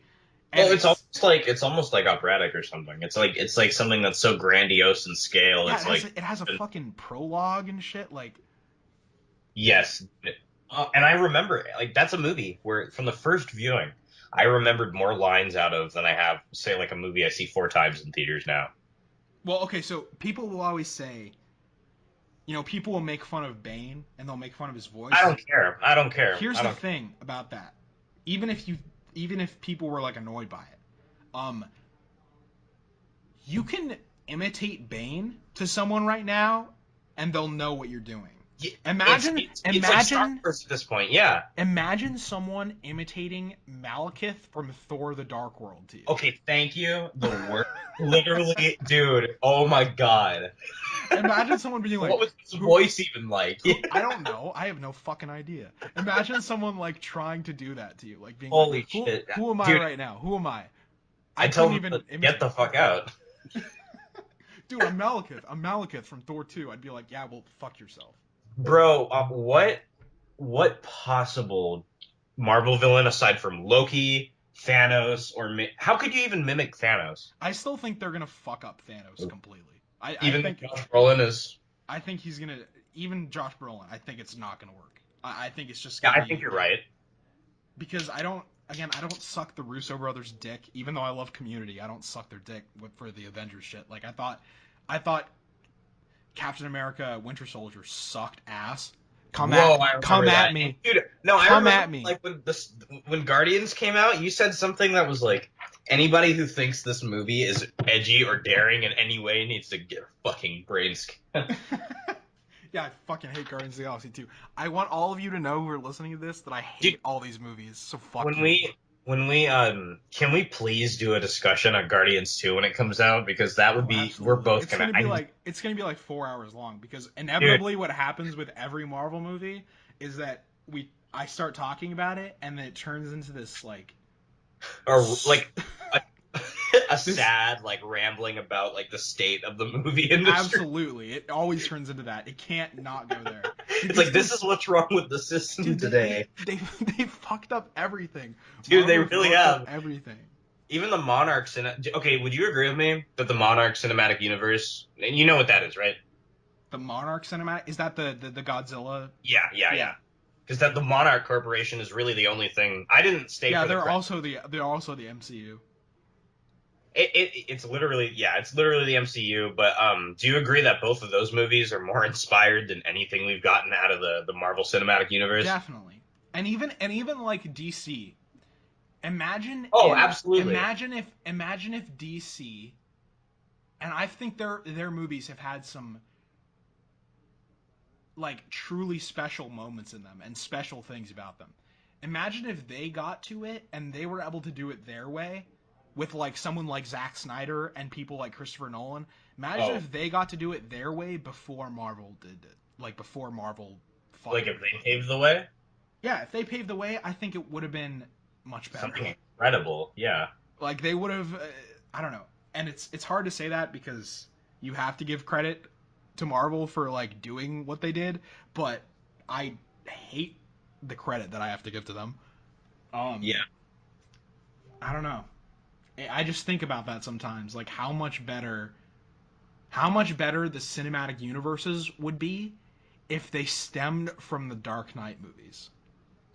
Like fucking think about that. Like if they started there, imagine if like even if it was Man of Steel, just the things that would have been a little different about Man of Steel. And I think honestly, they wouldn't have had to have been that different at all, tying into the Dark Knight movies. If they Yeah. would have been the ones who started that, I think Batman v Superman would have been even better. I think Suicide Squad would have been even better because I think they would have let David Ayer kind of do more of his thing that he was going to do. Because you would have started with movies that were directed by a filmmaker who is directing a movie and not by like a corporate table. So Yeah. Not a movie that was churned out by a machine. And this is something funny. I got passes to a test screening on Tuesday, and I just found out what it is right now. what is it? What was the movie we were just talking about? Guardians? Yep, Really? When is it? it's Tuesday in Burbank. Oh shit, it's gonna be embargoed. I wish we could just I'm like gonna see it and tell you about it the second I get out. well, obviously you're gonna tell me, but I wish we could do a podcast about it so you could tell me and I could like before even seeing it, I could just I could just Yeah, dude. hear you say shit about it and then I could just be like, yeah, that sucks. Yeah. Fuck Guardians of the Galaxy 2. I'm giving it a 2 out of 10. I'm out. It's gonna be, dude. Okay, and I'm just fuck. That's all right. Okay, but into let's go into life. We should probably move into life. Yeah, shit. We've been talking about this for over an hour. Okay. Okay. Life. It's weird because life is like even though I we both liked life way more than Power Rangers, It still has problems that we were talking about. and it's just less. It's less of a broad spanning conversation. I feel like, but it is an Oh, interesting yeah, it movie to won't talk about. last as long. It won't last as long for sure. But there's still enough to talk about. Definitely. Okay, so all right. What did you think about it? I right from the opening, I was like, "Why am I actually going to enjoy this?" And from that, you know what? I'm going to compare it to Gravity because I liked it more than Gravity. Um, I don't think that's a crazy thing to say. Thank you. Okay. Oh, dude, no, hold on. I'm filling out the survey for this, and it says, "Do you consider yourself a fan of the Deadpool franchise?" What do I? I would write in. The options are a big fan, not really a fan, slash sometimes I'll see movies like this, somewhat of a fan, not a fan at all, slash never seen one. I wish you could write in your own shit because I would just write in. I would rather choke on my own shit than watch Deadpool again. Yeah, I would pick that, and I would probably. Have you seen Kingsman: The Secret Service and enjoyed it in a theater? Oh, stop this. All right, What does that have to do with shit? dude, I don't understand. It's I've asking me never if I I've seen. haven't I Did haven't you see Jack Reacher never go back in a theater? if we end up in LA together, that would be interesting because I Yeah, haven't I've never done the test screen. I only go to like the screenings that are like, you know, like a week or so before. yeah. I've never gone to any of those that are like way out. No, Are they usually finished movies or is it usually like it depends on how soon out the movie will. Like, okay, I got it. Like, say I got a test screening for Life a month ago, and it's like, okay, it's so close to this coming out that it's Yeah, like, why are you acting like it's a test screening? yeah. But then I'll get something like when I saw The Martian, I saw that in June when it came out in October, and like the CG was so unfinished that that entire third act was just like a gray background and like pre-rendered models floating around. Interesting. Yeah, and like Warcraft, some of the orcs weren't done. Could you imagine how bad that would look? It already doesn't look great. It already looks bad. And then whereas something like I saw when I saw Baby Driver, that was 100% finished. Like it's gonna be released in that state. Okay. When does that Yeah, come out? August, which is weird because when I saw it, it was supposed to come out in March. But I think I don't know. They kind of did a good job of garnering hype. That's one trailer. When I went to see Life today, I like that trailer came on, so I left because I didn't want to watch the trailer for that. Yeah, no. Okay, about Life. Yeah, I agree with you. Like that, pretty much right from the opening. I didn't think like the opening scene. It was kind of like a.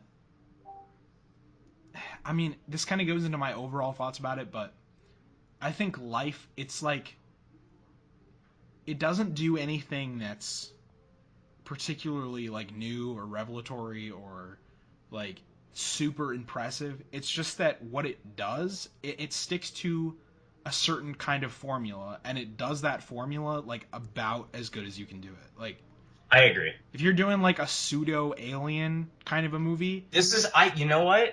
You can't help but compare the two, but I feel like this did it in the best way I've seen in years. I Even Ryan I Reynolds. might get in trouble for this too, but like I've seen this. I really don't need to see like Alien Covenant. Like I feel like this might end No, up being yeah, better than that. I know I almost know I'm gonna I almost know I'm gonna end up liking this more than I'm gonna like that. Well, what it made me think about in terms of that afterwards is I was like, okay, so it goes back into like the cinematic universe and just kind of like the state of movies, but it's like Alien Covenant. There are like cool cinematography moments in that trailer, but even when they show the alien at the end, like the whole get of that movie that's putting you in the theater is remember that.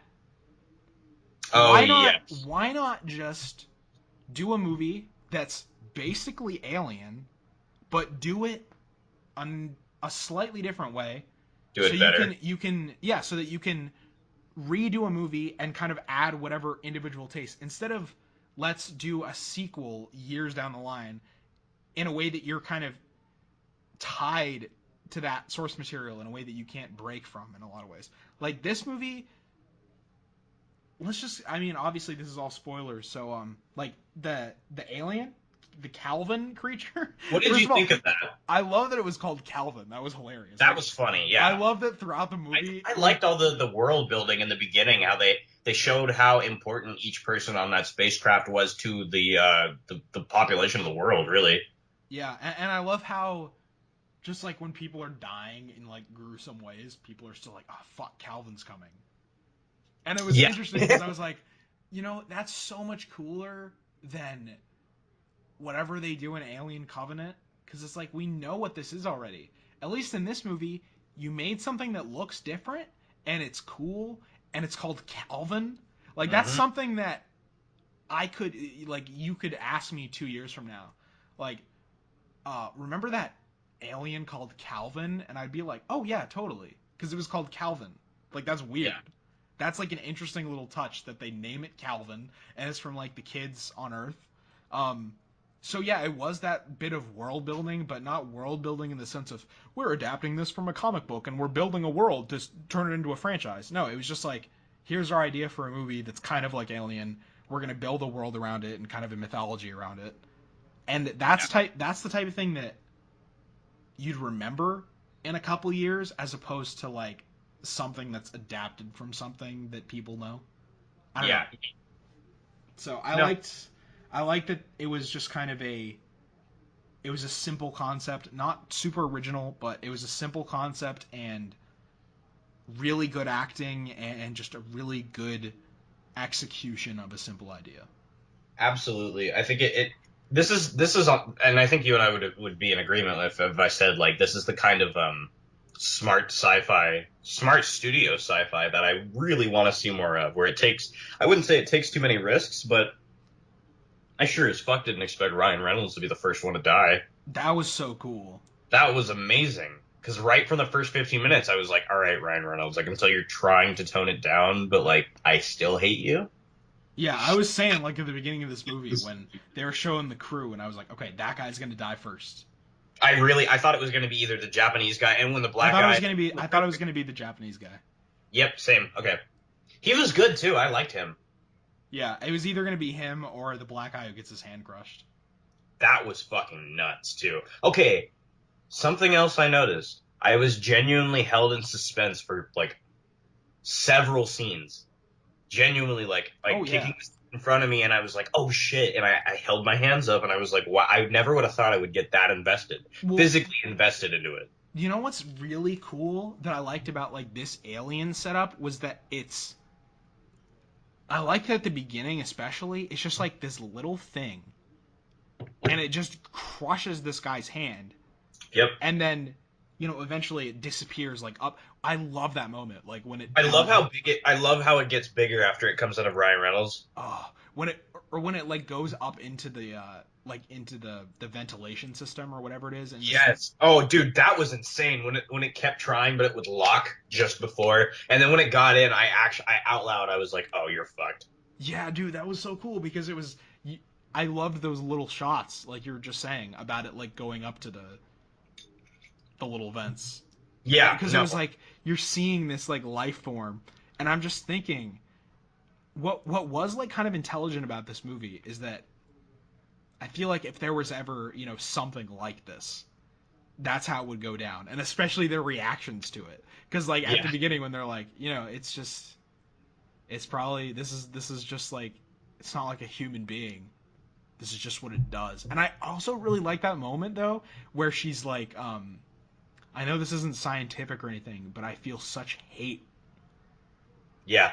And it gave it Yeah. like this humanity, and that was another element of world building. It was like they were setting up Calvin as like this new horror movie character. Icon or some sort. And especially like when Figure. you Yeah. when you see it and it starts to have a face. When it Oh, God. when they showed that shot, I like smiled, so I was like, "Oh my god, that's so cool that it has That a was that, face." that was fucking nuts. And the shot of and or the shot um basically at the end with Jake Gyllenhaal when it's like from his POV and you see Dude. it's like Oh my God, I loved that. I loved that. I loved that scene. Like I thought Jake Gyllenhaal was pretty lifeless throughout most of the movie. Um, especially that scene when he's the talking about any sort of his fucking war experience. oh my god. Well, what about when the one woman like goes out of the spacecraft and then ends up like drowning in the I water. loved that. Oh my God. And then like Jake Gyllenhaal's like watching her and he's like, "Hey, just turn it to the right." Yeah, and she's doing He's he it. was so like calm in that scene. I was like, "What is going on? This is It's like, yo, bizarre." your friend's dying. Yeah. And then he just got really intense like as right at the end. And I'm like, "Dude, why were you just like so chill before that?" He was good Man, though. I thought that all of them were very solid actors. Um, what was your favorite moment of gore? What was your favorite death? Oh, it was Ryan Reynolds easily for me. Yeah, Ryan Reynolds is sick. I mean, that whole the whole thing because it was built up really nicely. Because first they give you a lot of moments with it, which was clever. Because usually when they do like a death in one of these movies, it's like they give you this one moment. Um, this kind of drew it out, so you got that kind of alien moment where it's like going in his head or whatever, and you see him kind of like realizing what's happening, and then he's stumbling on the ground, and you get kind of the horror of that. And then when he's just like choking and like the little spurts of blood are Oh yeah, that was can't so dude. cool. And It, especially that what about that oh, second shot of it when like the room has turned red Mm-hmm. And Almost then like a it's like Silence of the Lambs thing, and all the blood is out, and they're floating, and totally the it's blood like is a floating Rorschach out in thing. the air, and then like the tentacle like like Yep. comes out of his Dude, throat. the sound design, something I had to, yeah, my letterbox blurb. The sound design is some of the best I've heard all year. Oh, it was really good, really good sound design. I mean, it Really, was really, because really like, slimy and it got you tense in those specific moments so well. Like absolutely, it was great atmosphere building. Just, I honestly wouldn't mind if this became a franchise. I'm actually sad that it won't because I don't think it will Yeah. because it's not going to make a lot of money. Um, Ugh. and what's sad is that it's like I was saying this to you. It's like the most 7 out of 10 movie ever because It really is. it's good. I think everyone on my letterbox give it a 3.5 out of 5. Um, I honestly, okay, yeah, I'm going. like it's Every, just because it's that kind of movie because it's you're not a four. watching it and you can't get it to the 4 out of 5. And people who like are listening to this that like rate movies totally get this. Like you Hmm? can't you can't get it to the 4 because there's a certain thought that comes with the 4, which is like the Yeah, 4 is like, guys, go, you gotta go see this movie, go see it. The 3.5 is like, I like this movie. I wouldn't tell everyone to go see it. yeah. It's like, you know what? If you miss it, you're not missing anything, but it's fun. Yeah, you're not missing anything, but if you watch it, you're gonna really like it. Yeah, So it's like that weird middle ground, which is sad because like if there were just a few extra things in this that pushed it to that level, and because what was it? I think it's like a 65 or so, like Rotten Tomatoes wise. So that critical push, it dude. doesn't Did you really get. notice how fast it went down? Yeah, it was like a. It was 80, dude. high, No, I saw like a YouTube ad that was like, "Life is at an 87% on dude. They're Rotten." what is with that? They're doing that for every movie now. I don't like how yeah, like we were talking about, every Blu-ray cover has to have the fucking Rotten Tomatoes slab in the corner. And in those ads, it doesn't just say the percentage. It like does that No, thing where it starts at 0 and it like and yeah, it and then it goes up. Yeah, dude. Oh my god. Or it goes. Dude, the light, the one I saw for Life went down from 100, and I was like, that's ballsy. it did. Yeah, They did that. They started at 100 and went to yeah, 88. Well, yeah. that's a horrible marketing move. It's horrible, dude. Like, could you imagine if like Mad Max did that and it just went? It was like a millisecond. It just. What if they did that for like Man of Steel? Like Oh no, before Man of Steel like dropped because for a dude. while it was What if still they like did that for Suicide Squad? it was for a while Man of Steel was like still in the positive. It was like 62 or 63. Yeah, Imagine if they yeah. did that like Man of Steel and it started at 100 and it went down to 63. You'd be like, what the Is it fuck? on the 50s or the 40s now? We're barely talking about Life, but I don't care. Yeah, I mean it's But see, it's that kind of movie. It's that kind of movie. because it's just it's good. Like It's there's a it's a serviceable movie. there I liked the I liked their I liked their I'm trying to get into specifics and it's just like, yeah, it's a solid movie. Dude, I should have Um taken notes. well, let's talk about the ending because the ending was super cool. Yeah, no, the ending was. I did. Did you expect it for one? I totally expected it. I knew as soon as well, here's the thing. I expected it, but I didn't know if it was going to do it. Like I expected that ending, but I was nervous that they wouldn't do that ending cuz I as didn't soon as they're in expect. Actually, the maybe didn't expect it at all. no, I saw it coming because I I was was picturing stupid. it as the cool ending. Like what they ended Yeah, up doing is what I wanted to happen. Like I saw them get yeah, in the pods and I was like, okay, I feel like especially if there's anything in them that wants to set this up as something that could have sequels, and I feel like it was going in that lane just because of the fact that like we were talking about, they built something, like they built a world and they built kind of this Calvin and shit. So I thought that it was kind of going in that direction. And if they were going to do that, they couldn't have it be successful, that it gets taken off into deep space.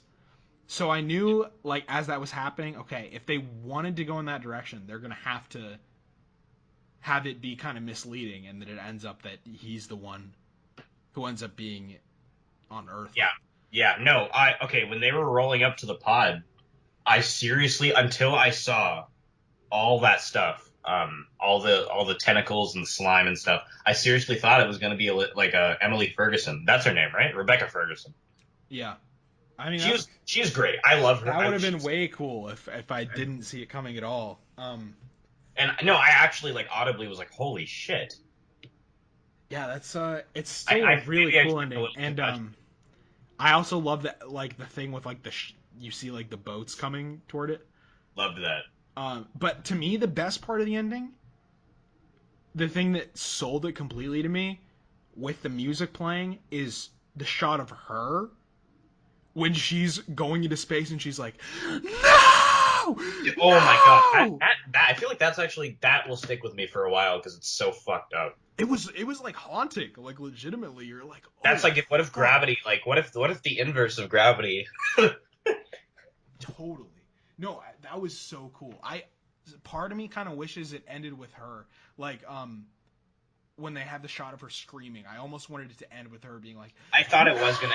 And then just cut to like I life. don't mind how it ended with that upward shot, that aerial shot of the pods. I do think it, like you said, it lingered, and I think they should have cut to black and the song should have started playing right then. That's what we were talking I about. It would have not been a it better. wasn't the time for a fade. No, it was totally not a fade. That bothers me. I don't understand. Like maybe it's just because I'm obsessed with cuts to credits, but like Yeah. I always am thinking about that shit. And whenever movies butcher it, especially when they have a great opportunity for the perfect one, because this movie set it up perfectly. You have the aerial shot, you have this music swelling, cut it out, and then bound, but Spirit in the Sky, Yeah. play. I actually liked the like Sicario type score that was playing when it ended, but I wish I it like just. the score. I just wish it cut out. Yep, yep. It was weird. I never liked. I've always hated this. I always hate when whether it's the song or the score, they have it playing and then it goes to the directed by, and then that part ends and then something new starts. I don't like that shit. It's ridiculous. It's ridiculous. Or when they make you wait for the directed by slide for like for say like 5 seconds or something. Yeah. An awkward silence, and everybody's like, "Do I get up or do I sit?" Yeah, Or it only works if it goes silent. And then I think Power Rangers did that shit too. that movie that movie had like a direct cut to credits.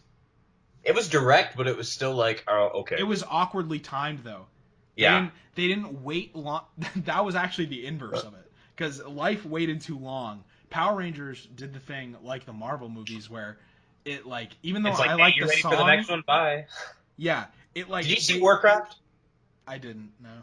Okay, well that ended with the main orc dying and like the baby orc being his baby being like shut like put in a river, and then it cut the credits and it was like, wow, all right, you're really fucking banking on a sequel, huh? And that's exactly what's wrong with fucking just the system in general when it comes to blockbuster filmmaking. Yeah, Which and the is why movie in a cool way. You don't have to you don't end the have to bank movie. on there being another. And it's almost better if like a movie will end not abruptly, but in a way that makes you like, you know what I'm talking like, okay. Well, even if you go back to the first Iron Man movie, when that Yeah, ended, they granted they had the first like famous Marvel post credit scene, but before that, when the movie actually ends, it's that was ending. just sweet ending, like because it was like I am it was Iron a Man. funny moment. It was like, oh, that's cool, and it And it cut was to a also cool like, song. holy shit. Yeah, all the elements of that. That's the only good cut to credits Marvel has actually done. Now that I'm thinking about it, I like the first Captain America one because that's one of my favorite MCU movies. I don't even remember how that It ended. was Captain America wakes up and is running through New York City, and then Oh yeah. Sam Jackson is like, "You've been asleep, Cap, for 100 something years," and it's like, "What?" Yeah, I remember that. Like, I like that. I know you probably don't like it, but I like it. Um, I didn't like the first Captain America either, but fuck, the only Captain America I liked was Civil War. But man, that's my least favorite Captain America. I liked parts of the first Captain America. I All liked the the whole military like the propaganda thing. statements that I feel like that's in my opinion, and I know it like you'll probably disagree, and a lot of other people. We need to have a discussion about the Marvel films, but I think that movie has the most. It makes the most political commentary out of any MCU movie, and also like I keep in mind I've seen it way more than you. Yeah. You're never gonna watch it again, and I don't blame you for not. Why would you want to watch a Captain America movie directed by the fucking Rocketeer director? No, I do remember part. I remember the whole sequence in that movie where he's doing all the shows Yeah, I as love that, Captain but that America. also adds to his reasons for, and I think that's something that was excellently communicated through the sequels, even though I don't love the sequels. That he he's not he's not 100%, and I know I sound like a Marvel bitch. I sound like such a Marvel bitch, but he's skeptical of the system, and that's what put that in his mind, and just kind of put that idea into his brain that he has to protect the public interest, which I guess would go into the conflicting ideals in Civil War between him and. I've never had a big problem with Chris Evans and Captain America as the I think character. Chris Evans is a My problems with the Captain America movies have been like the surrounding movie that he's been in.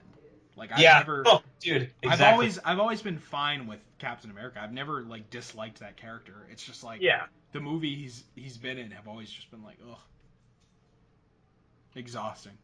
yep. Oh, okay. Apparently that screening might be Kingsman, Well, that makes which more sense if they asked you, did you like Kingsman: The Secret Service? it also asked me if I like Guardians of the Galaxy That's weird. and the Bourne movies. Dude, okay, no, it's stupid. Like, do you know the movie Patty Cakes that's coming? We're about to end, I'm sure. But do you know the movie that's coming out called Patty Cakes? No. It's like a movie about some like Honey Boo Boo white trash rapper. It's an indie movie from Fox Searchlight. I've heard it's just typical Sundance bullshit. But it was the questionnaire was like, "Oh, did you like Straight Outta Compton and Ride Along or?" Are there black people in it? Like what? I don't get it. No, no, but it's just about rap. Oh, And well, what is everybody was right? like, That's kind of racist. What does dude, right? What does ride along have to do with? the two, no, literally, I think Ice Cube or some shit. The two decisions that like Luke and I were like, all right, this either is going to be the Tupac biopic, or it's going to be that Chance the Rapper A24 movie. What? Oh, that's the movie he's acting in. Yeah, yeah. Okay. I thought they Um, were like making a Chance the Rapper biopic, and it's like that's a little oh, fucking soon. yeah, way too soon. I'm excited for that movie he's in Just though. make the Coloring Book biopic. That could, you know what? If I want to see one rap album adapted into a feature film, and I think we would both have the exact same one. Yeah. To Pimp a Butterfly. Oh yeah. Yep, no question. An animated film? Could you imagine that? Oh Jesus Christ. Dude, what if Kendrick did like a Flylo type thing where he made like a Kuso out of that? You know he's probably gonna drop another album on April 7th. Oh, what did you think of that single, dude? This is a podcast about anything but the movies. Well, we talked a lot about Power Rangers, but we We spent talked like for like an hour about Power we Rangers, spent like in total, like not considering all of the like the side tracks, we spent like like 4 minutes. 15 minutes on life. No, I'd say four. Dude, the thumbnail for this video should be like 75% Power Rangers and 25% life. I want to do the reverse. I want to just make it. Oh, I want to just make yeah. it the poster for life. Yeah. Just like the idea that like some weird Like a little like just a cutout of Bryan Cranston in the corner. some weird like life fan, I guess, just like is like, oh, let me look up the review for life, and they get to this, and they're like, what the fuck? It's not a review for life until I'm like really rooting for this video to get like majority dislikes. ooh, I think we might, dude, because I've said like I didn't say it earlier, but Power Rangers got a standing ovation when it ended. what the fuck, At my screening, it got a standing ovation. dude. People stood up and clapped. That's something I'm not ready for with LA.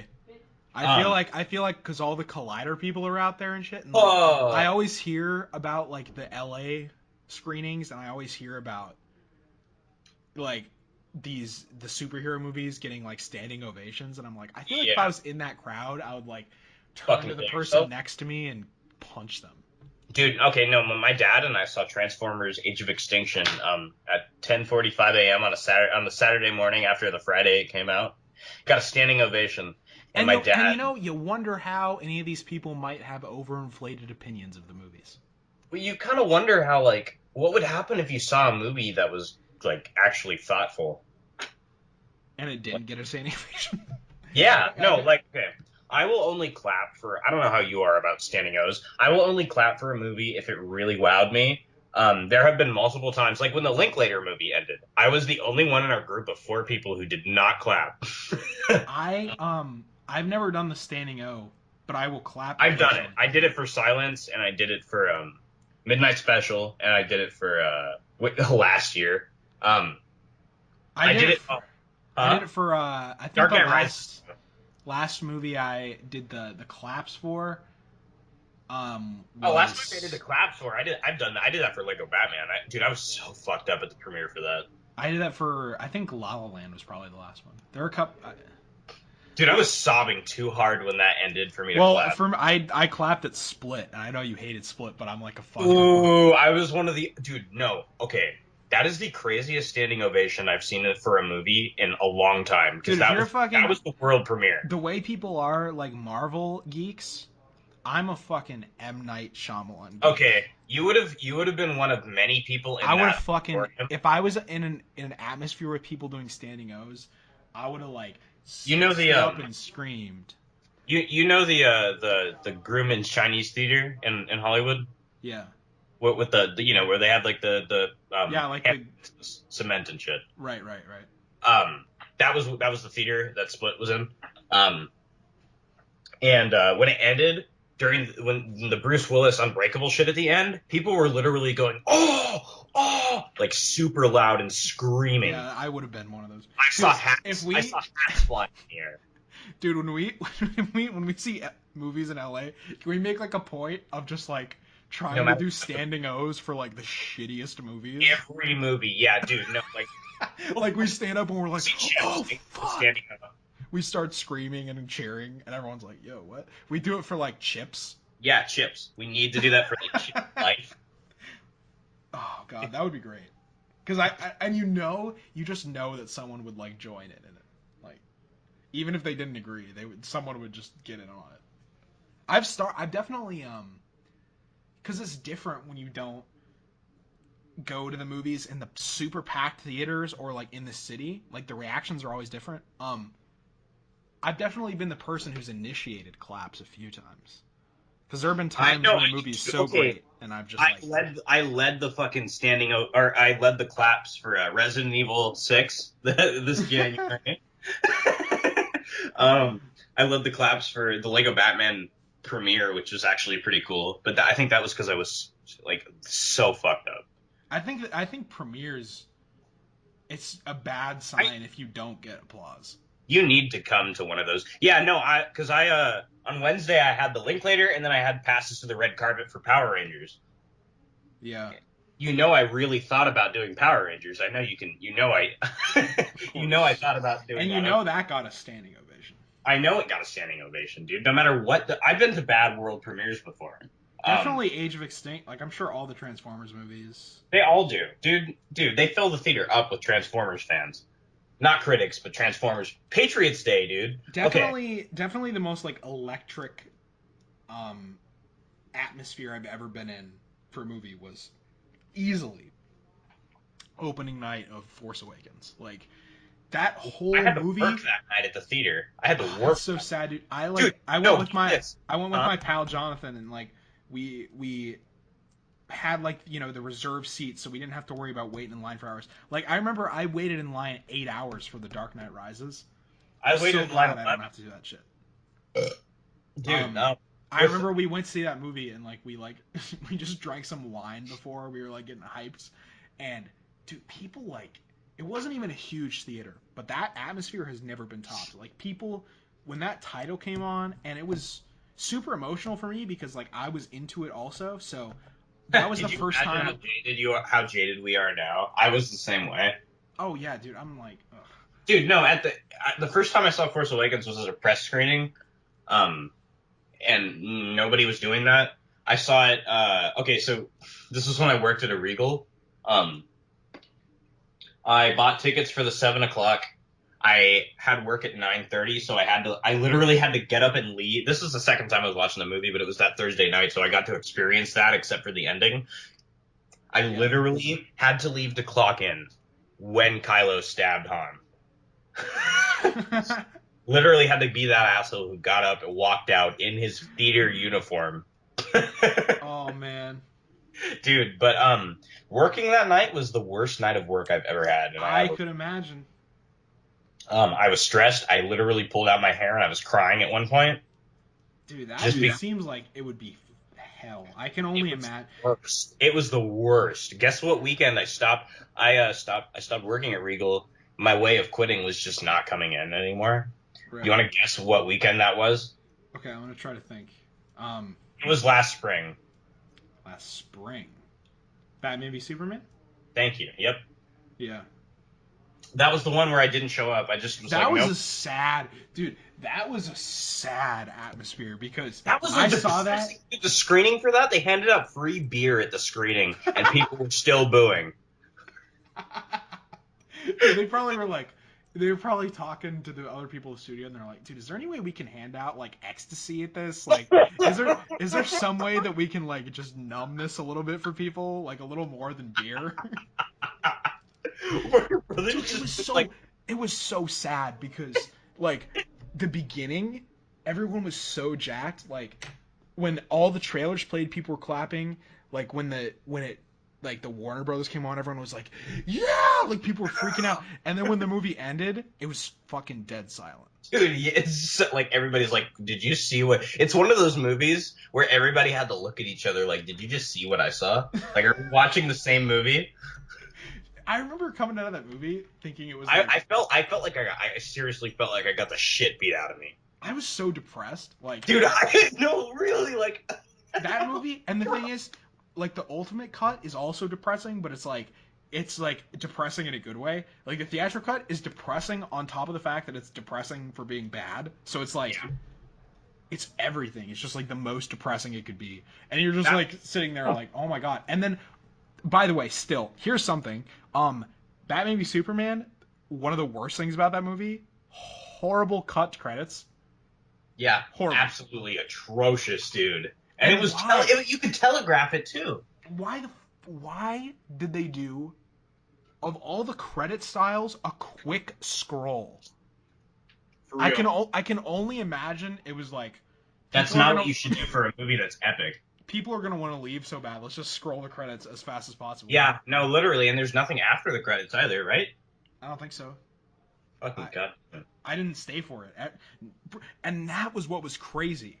Like 80% of the people left, Yeah. and Yep. that never happens in comic book movies. Like people were just like, "No, fuck this, I'm out." No, yeah, like Moonlight, I stayed for the stinger at the end, but like Batman v Superman, I'm not gonna stick around for it.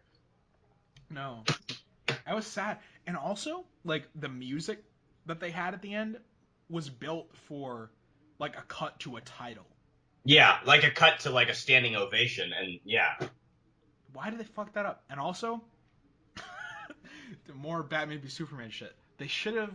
I'm still irritated. I almost want to take the ultimate cut and then edit it more so I can get like the movie that I want and then just use that because I don't like that they like that they're gonna bring back Superman at some point, no, and I feel like that's. I'm wondering how much of Justice League is gonna. I'm almost wondering if we should do another one of these for the trailer, but probably not. I think I'm we might wondering as how much well. that. I would be down with that, but I'd be, dude, I'd be fucking down with that. It wouldn't be like an hour long, but I would be down. yeah, I mean, it's just I get that they were gonna bring it back. Everyone knows they're gonna bring it back. You didn't need to show it in Batman v Superman. I feel like the only No, reason to do no, it it ruined the movie. I still think that's one of the. That's probably my least favorite part of that movie, next to how they handled Doomsday. because it's cool that he dies, and it's Yeah, cool that like people are Marvel would mourning, never kill off Iron Man even if they did it in the same way. and also in Batman v Superman, like when he dies, it still has like the ending before that. Like it still has like Batman It being has the like, resolution. we need to set up the Justice League. You didn't need him to also be like, ooh, the dirt is rising off his coffin, but Yeah, it honestly might as well have just started with the teaser trailer for Justice League. yeah. Oh well. I mean 6-1. Okay, but final rating for life. Like 30 minutes past us talking about it. Like 30 minutes after we've been talking Well, about we already Marvel. said it basically. I said it was the most 7 out of 10 movie I've ever It's the seen. most 7 out of 10 movie. Yeah, okay. Yeah, we give it the same rating. Well, there you go. That's like almost 2 hours. Dude, I kind of that was pretty solid. let's Watch just it. I don't know. Huh. Might as well just continue this for like another 10 minutes in some way because I'd rather this just hit 2 hours. Just stretch it out. Um, I don't think Wonder Woman's gonna be good. I'm kind of sad about that because I like had some hope in that movie. Like I still have a little bit because I think they're like cool. Here's the thing about Wonder Woman. I think Huh. there's some like cool action in that trailer, like some cool like nice shots. She does not look good in that movie. Gal Gadot is a shit actress. I don't care what anybody says. She's a Dude, shit actress. she's not good. She's bad. No. She's not going to be able to carry a movie by herself. No, I I didn't think she was able to carry the scene she has with Ben Affleck in the trailer. She was like the only appeal to her in Batman v Superman, besides the part when she comes in at the end because she doesn't have to talk really. Um, the only appeal to her in that movie was that she was like mysterious and she was like sexy. She was like you didn't know what she was Well, even about. then, it was still done in a generic way. Right. I love the movie, but I can say that, yeah. So it's like, why are we doing a movie? Like, that's one thing. That's okay. Fuck John Campea. That's one thing. That's one thing about John Campea. He was always against her. That was one thing I always thought was funny about him was that he constantly like ranted and he was like Gal Gadot sucks like Yeah, before that movie came out. dude. And then he was like, dude, when he came out of that, he literally, his instant review was like, it wasn't as good as Deadpool, but I loved it. I also remember watching his review for that and he said, I mean, I know this is gonna get better reviews than Man of Steel. Fucking shit. That's what he said. He was so, oh my fucking god. Like I don't. I feel like you do have to be a little dumb to like come out of Batman v Superman and think that people would like that more. I think you'd have to be dumb to come out of that movie and think it would get a positive like rating. Like when I got a Suicide Squad, which I did see before like the scores and shit, like a day before or maybe a couple hours before, I Yeah. was like, yeah, that's gonna be in the 40s at least, at the most. Yeah, I usually have a sense of that. Even when I like a movie, it never blinds Nah, me man, to yeah. like the reception that it's probably because I knew. And You granted, like I'd already seen all the reviews that were coming out for Suicide Squad, but even when it finished and I knew I had a really good time, I was like, okay, yeah, that's totally a movie that would get that kind of reception though. Like, yeah. but I rather that happen, honestly. Like I like polarizing shit. I think that's sort of one of the things that DC has going for it because I think the only if people didn't see Batman v Superman for the reason that it's a movie titled Batman v Superman, they Yeah. would see it because of the how many people were saying it was fucking awful. Yeah. Yeah, that's probably true. Uh I don't know. I was gonna say something just now that was like directly tied to this and I totally forgot. Uh, Did you watch the extended cut for Suicide Squad? yeah, I did. It's weird because they didn't what's super bizarre about that extended cut is it's clearly not like what and granted the I'm sure the ultimate cut for Batman v Superman still has concessions with it, but it's not even like that where it changes the movie a bunch, but what they add because it's clearly not the extended cut is clearly not the David Ayer version of Suicide Squad. It's still like It's still a Warner Brothers production yeah, it's still the movie they put out. But what was weird is they like added in those scenes with where the the Joker and yeah, Harley, where the Joker doesn't like her, where he's beating her around basically. and that scene where They're in front of dude, and when he like puts the gun up to his head. yeah, that was such a weird scene where she stops him on the road. That was so weird. I was so That's a confused. stupid fucking scene, but And it then adds she and then vibe to it. and it made her more unlikable because he just shoots a random guy in the head. You're like, all right. Yeah, yeah, but I feel like they were all already very unlikable. Not in the movie though. I like they're They're probably unlikable as a premise. There's a difference between like the way they set up those characters that they're like villains and in the movie having her just like shoot an innocent guy in the head like in the middle of your movie where you're like trying very out to of context and very just like I'll agree. It was on the nose. Fuck it. yeah she was yeah Gotham City Sirens. Is that the name of the movie? Gotham Sirens, or is it what's it? Gotham City Sirens. That's it, right? Yeah, I'm really curious if they're even gonna do that movie. I don't know, dude. Like, what the fuck audience would that cater to?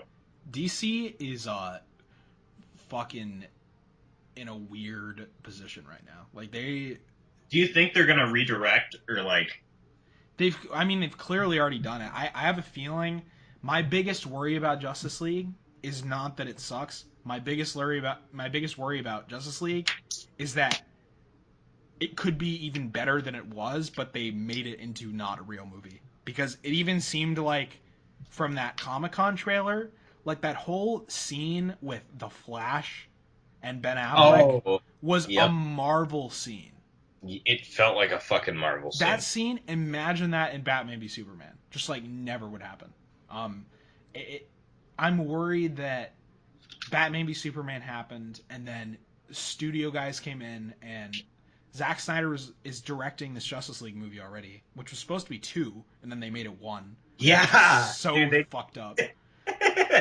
poor I feel guy. so bad for Zack Snyder because Dude, I no, love see, him, and I feel bad because he's so cool. He makes these cool movies, and even one of Batman the v most Superman for stylized the shit directors in in it. the game. I mean, the Watchmen director's cut is like legitimately one of my favorite movies. So Thank you. It's in my top 50. it's I think it's in my top 60. Holy Um, shit, man, you got me beat.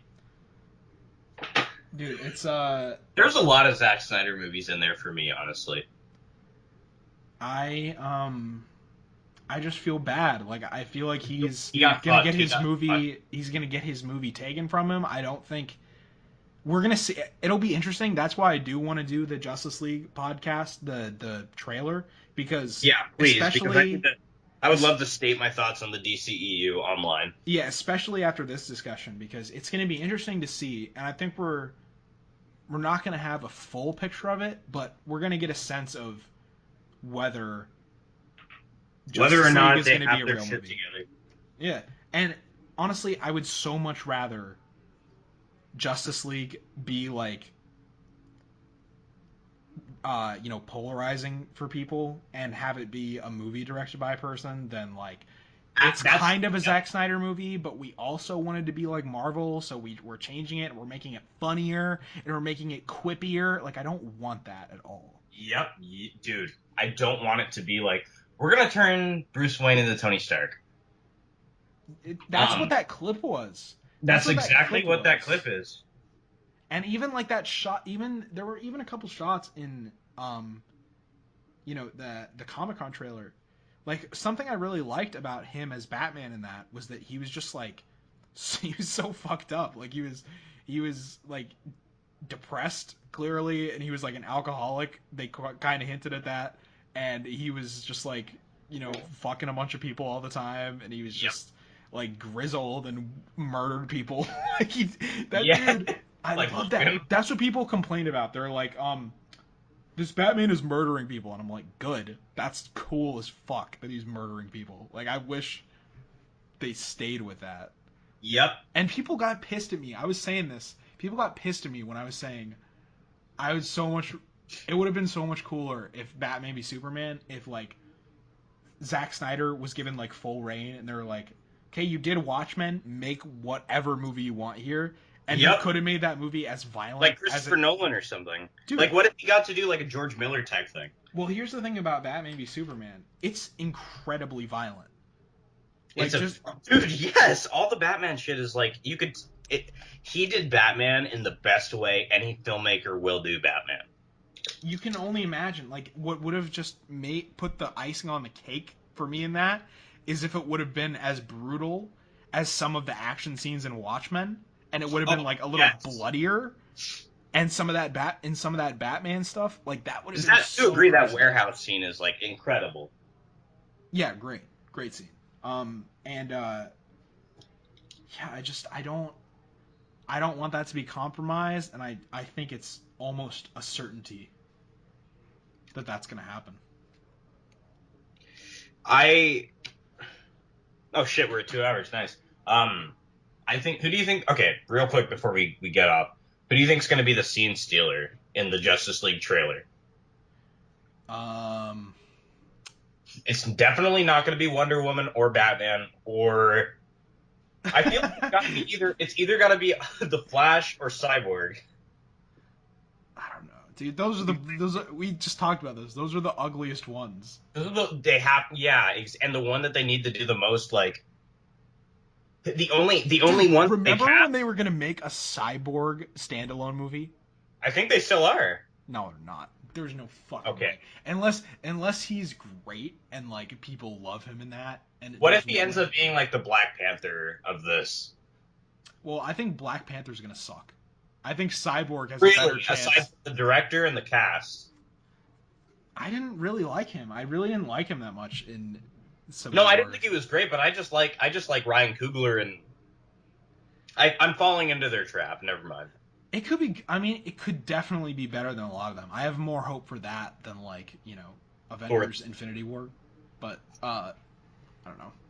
no, I have more faith in that than Avengers: Infinity War. But Avengers: Infinity War, it's like I feel like that's not going to be bad because that's what everything they've been doing has been leading to. It's gonna be at least entertaining. I feel like there's no way that that sucks. It's at Like, least going to be a 3 out of 5. and honestly, here's what I thought about. I didn't. I really liked the first Avengers movie, and It's one of my favorite comic book movies, if not my favorite. Yeah, I gave the second one a positive review also. Like I I don't think it's like a bad movie. It's just too safe. I just the fact that it's the thing with the Avengers compared to them teasing a bunch of shit and doing a bunch of stuff in the other ones is that it's actually an Avengers movie. So like a Yep. lot of that stuff is less obnoxious to me than when they're doing it in other movies and they're like, get ready. Here's an ad for Avengers 2 within our movie that's an emotional horror movie called Captain America Civil War. Like, Yep. a bunch of that bullshit. Like, I. Okay. Okay. Wait. It's BVS, Suicide Squad, Wonder Woman, Justice League, The Flash, Aquaman, Shazam, Cyborg, Green Lantern. Yeah, I'm calling it now. Cyborg doesn't happen. Cyborg Uh, doesn't happen. I'm Shazam calling it that happened because of how much they've been hyping it up and how many years they've been hyping it up. I'm not 100% about this, but I'm going to call that Wonder Woman doesn't get a sequel. No. Fuck no. Fuck no. If no. Fuck no, dude. Are you kidding? Just because there's no way that she can be good in that movie. There's no way Patty Jenkins is gonna be the fucking You director. just. That's true. You just know that, like, Chris Pine is in that movie because she sucks.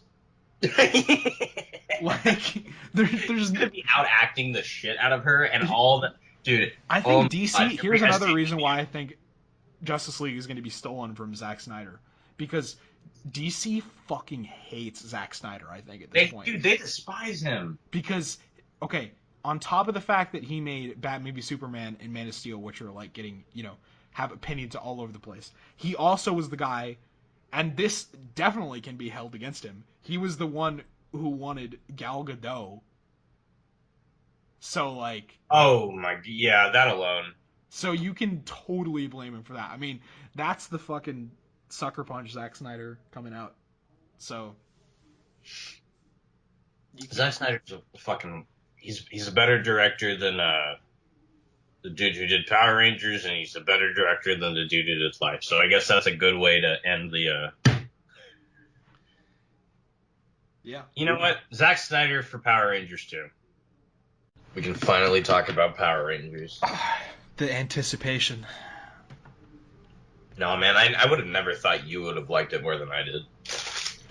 Right? I mean, I guess it's just because I was expecting something fun. again, I had fun with like the first half of that movie to like first two thirds. Like I enjoyed the characters, but All of them. Did you like that campfire scene? the what scene? This is spoilers, right? Yeah, this is spoilers. The campfire scene. Uh, I didn't mind it. I mean, it was a little like trite. It was kind of like, okay, obviously, like you knew exactly what they were gonna do with that scene. Like Mhm. as soon as they start going to the campfire and they're like, I guess we have to learn about each other. Let's reveal our deepest, darkest secrets, and it's kind of Dude, corny. that's what they literally said. Yeah. Yeah, dude. But the thing is with this movie, I think the writing for like the characters in the beginning was like serviceable, but what made the characters work for me was just like those actors. Like I thought they were all, especially RJ Siler, I think. RJ Siler. Seiler and the Red Ranger guy.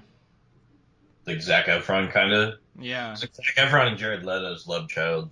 The only time he kind of annoyed me, I don't know if you thought this. Like I was fine with him and I liked his acting, but there Until. were there were certain moments, just like Yeah. there are like certain shots, especially of his face, where I was like, oh my god, I want to punch him in the face. And then he He started looks to, like a meme. huh? It really looks like a meme. Yeah, he does. He looks like the meme of like a jock guy. Mhm. But But like, I actually kind of liked how the movie opened. Um, the cow jacking off. I don't know about that because that was literally the first joke of the movie. I also missed it. Like I'm glad. I literally walked into that movie as he was driving away from that. So like Oh, so how I did you missed hear that about the scene. cow thing then? I just heard a bunch of people tweet about it. Like everyone was talking about that. And I saw like David Ehrlich like said that in his like letterbox thing. Oh, you fuck David. Yeah, I don't follow him or anything, but he's always like the top like review Hmm. on every letterboxed page. Yeah. I've heard from people that have met him at like Luke met him at a TIFF, I think, and he said he's really like autistic. He seems like Jason. That's exactly how he seems, He seems like Jason like embodied in like a full grown successful adult film critic. which is never gonna happen for Jason. I Jason's hope he just listens to this. I really hope he listens to this because I know he cares so much about life and yeah, power. Jason, fuck you. That's Also, just Jason, Personal Shopper's not a good fucking movie. yeah, I haven't seen it, but it sucks because you liked it. Thank you. Thank Yeah. you. Um, God, dude. Speaking of disappointments, the final, I'd say like what, 15 minutes when the action kicks in? Really, like I don't see what you meant by some of the worst of all time. It was Maybe just so some of the horrible. worst. It was what? The visual effects were like Oh, unbelievably yeah, dated. Like dude. No, and it looked like a movie from like maybe 2003, 2002. yeah, and that's like It looked being like liquid. generous. The gold shit literally straight up looked like liquid metal from T2. Did you think that? Oh yeah, totally. It looked like shit from 2002, but not like that, not even like the high end stuff. No, Like not like Spider-Man or not like anything. Spider-Man, like some like low end like $30 million movie that was like pretending to be a big budget movie. Like Mhm. and I don't get it cuz they had Do you know what the budget was for this? 105 million. Fuck. Wait, So really? yeah, they totally squandered it. I mean, you could have made Was Lionsgate? What studio was it? I think it was I'm gonna look it up. yeah, I'm not 100% sure, but they totally squandered that. I mean, you could have made that last action. Like, I feel like I've seen visual effects demo reels from college kids that are like better than the visual Better effects. than that. Yep. How did Okay. you spend 105 million on that shit? And it's not like for the rest of the movie they were spending a ton of money. Besides, like I'm sure it probably cost them some money to design a few sets and like the Zordon on the wall shit. But Yeah. Okay, it's Lionsgate. Yeah. yeah, just really bizarre. Although 105 million. Yeah. Okay. even though it was horrible, the fact that it was horrible was like in a way kind of refreshing to me. Even though I thought it was horrible, and I was like, I oh thought it my was like god, okay. No, I seriously think like Fantastic Four was better than this. yeah. What did you like? I didn't like I Fantastic I Four, but think I I don't didn't hate like it. Fantastic Four more than this, but I actually think these two have so much in common. oh, they totally do. I brought that up in my like letterbox thing that I wrote. Like, I haven't seen that. I need to look that up because I mainly just did a rant when I logged on. I basically did a rant, but I brought up how it's like Fantastic Four in that even though They I fucked up thought, the fact. yeah, for sure, but like for me, I don't know. I liked the first two acts of Power Rangers more than I liked the first two acts of Fantastic Four. I thought Fantastic Four was like more We got Tim consistently. Heidecker in Fantastic Four. Oh Jesus! Well, you just had more like consistently. You're watching it and you're like, why the fuck am I like? Yeah, Why did you do this? Whereas in that's how this I. movie, it was kind of cool that they like. We were talking about this like before we both talked to each other like right before we went to see this. Yeah, yeah, Um, like minutes before. we were both talking about how like I brought up Transformers when that came out and how it was like this interesting thing that it was like they were making it like for Uh, teenagers, like kids could yeah, still watch it, but it was like like more. preteens. Yeah, this movie brought me back. Like Yes. I'm not gonna front. Like when I was watching the first two acts of this movie, it legitimately I was smiling because it brought me back to like 2007 and like being a kid and watching these movies where it's like they weren't great, but they're definitely like trying and like the characters had something Yeah, to them and you there was likable things about it and I they do think it talked did in kind of drive a for relatable like way. 30 minutes, maybe. Yeah. Yeah, like I liked sort of the Breakfast Club kind of angle of this movie. It was so. I felt like that was so. It could have been done in a really, and I think it was sort of ham-fisted, but it could have been done a lot worse. And Well, that is kind of weird about this movie because I agree that it's ham-fisted, but I also think it works. Like, and I yeah, think it's possible for it to be both, and I understand why. Like, like Dustin, I talked to him. I love he just saw it and he I don't hated it. I, I love just bringing up people on podcasts that like no one like knows who they are. Yeah, Uh, yeah. but he was talking to me Friends. about that, and I could totally understand just like flat out hating even all the character stuff, even though like I I thought, don't hate all of it. That's the thing I hate the most. yeah, like I legitimately enjoyed it. Like I liked the fact that it wasn't over ambitious and it wasn't under ambitious. It was just kind of like this middle of the road, but not in an annoying way. It was like they understood that they had to develop characters, so they did like a serviceable job. And I made a point in my review of it where I said, even though it failed in a lot of ways, I think this movie, the first two-thirds of it, are kind of like a lesson for a lot of these big superhero movies. Yeah. Not that, like something like Captain America Civil War is much better than this movie, but at the same time, I like the idea of, you know, the vast Uh, majority of this movie, they aren't Power Rangers. Like, it's legitimately just like I, you know, characters. if it were any other franchise, I would be fine with that. But it's fucking Power Rangers, and it's something that I don't think enough of the public like know. Okay, and I realize the inverse of what I'm saying could be like exactly the point you're bringing up, but I But it didn't come across that specifically didn't come across as pandering at all to me. Like that to me was like, oh, that's cool. Like I like that. okay, no. I'm talking about the gay thing. The autistic part, I do think was. I thought it was handled kind of offensively, and it could have been handled better for sure. But I don't think it was horribly handled. I didn't find it offensive, but I Okay. thought it could have been better handled. Surely. Um, Yes, that's why I find it offensive. Again, it's kind of like it's sort of a half measure kind of thing. Like It's it's like if you're like, gonna do it, I feel like do it right. I would well, have rather RJ Cyler's character been normal. okay, so also this is like a PG-13 movie, right? You're like aiming it at teenagers. Yeah, I You can wasn't. you can put in the scene where they're around the fire. You can have her say, "Actually, I like chicks." Like Yeah, you don't you have don't have to be to. ambiguous. Yeah, you don't have to make that ambiguous. And it's like if you're Yep. supposedly like super progressive and you're trying to make a point about this, why should you give a shit about like the kids that are watching this? Because Yep. you shouldn't care. If your whole point is, hey, it's just the same as it being straight, then why didn't you just have her say that? Like Yeah, why yeah. did Then why you do you they developed some sort of romance between Kimberly and Jason, which was in the original show, but they bothered to develop a straight relationship, but how about nothing for the character? I wanted her and the Yep, Yellow Yellow Ranger to hook up. Bank Ranger. See, that would have been dope. They should That have would have done been that. cool, dude. Why didn't they do that? Especially That would have. like when there's that scene. I thought they were almost gonna build towards that, and I was gonna be That's like, what I "Yo, thought that's too. awesome." That scene when they were in like the coffee shop and they were like doing the shit with like the Oh, like the Kung Fu Panda thing. yeah the Kung Fu Panda. That's actually literally what I fucking thought. I was like, "Oh, Yep, this is like Kung that's Fu Panda."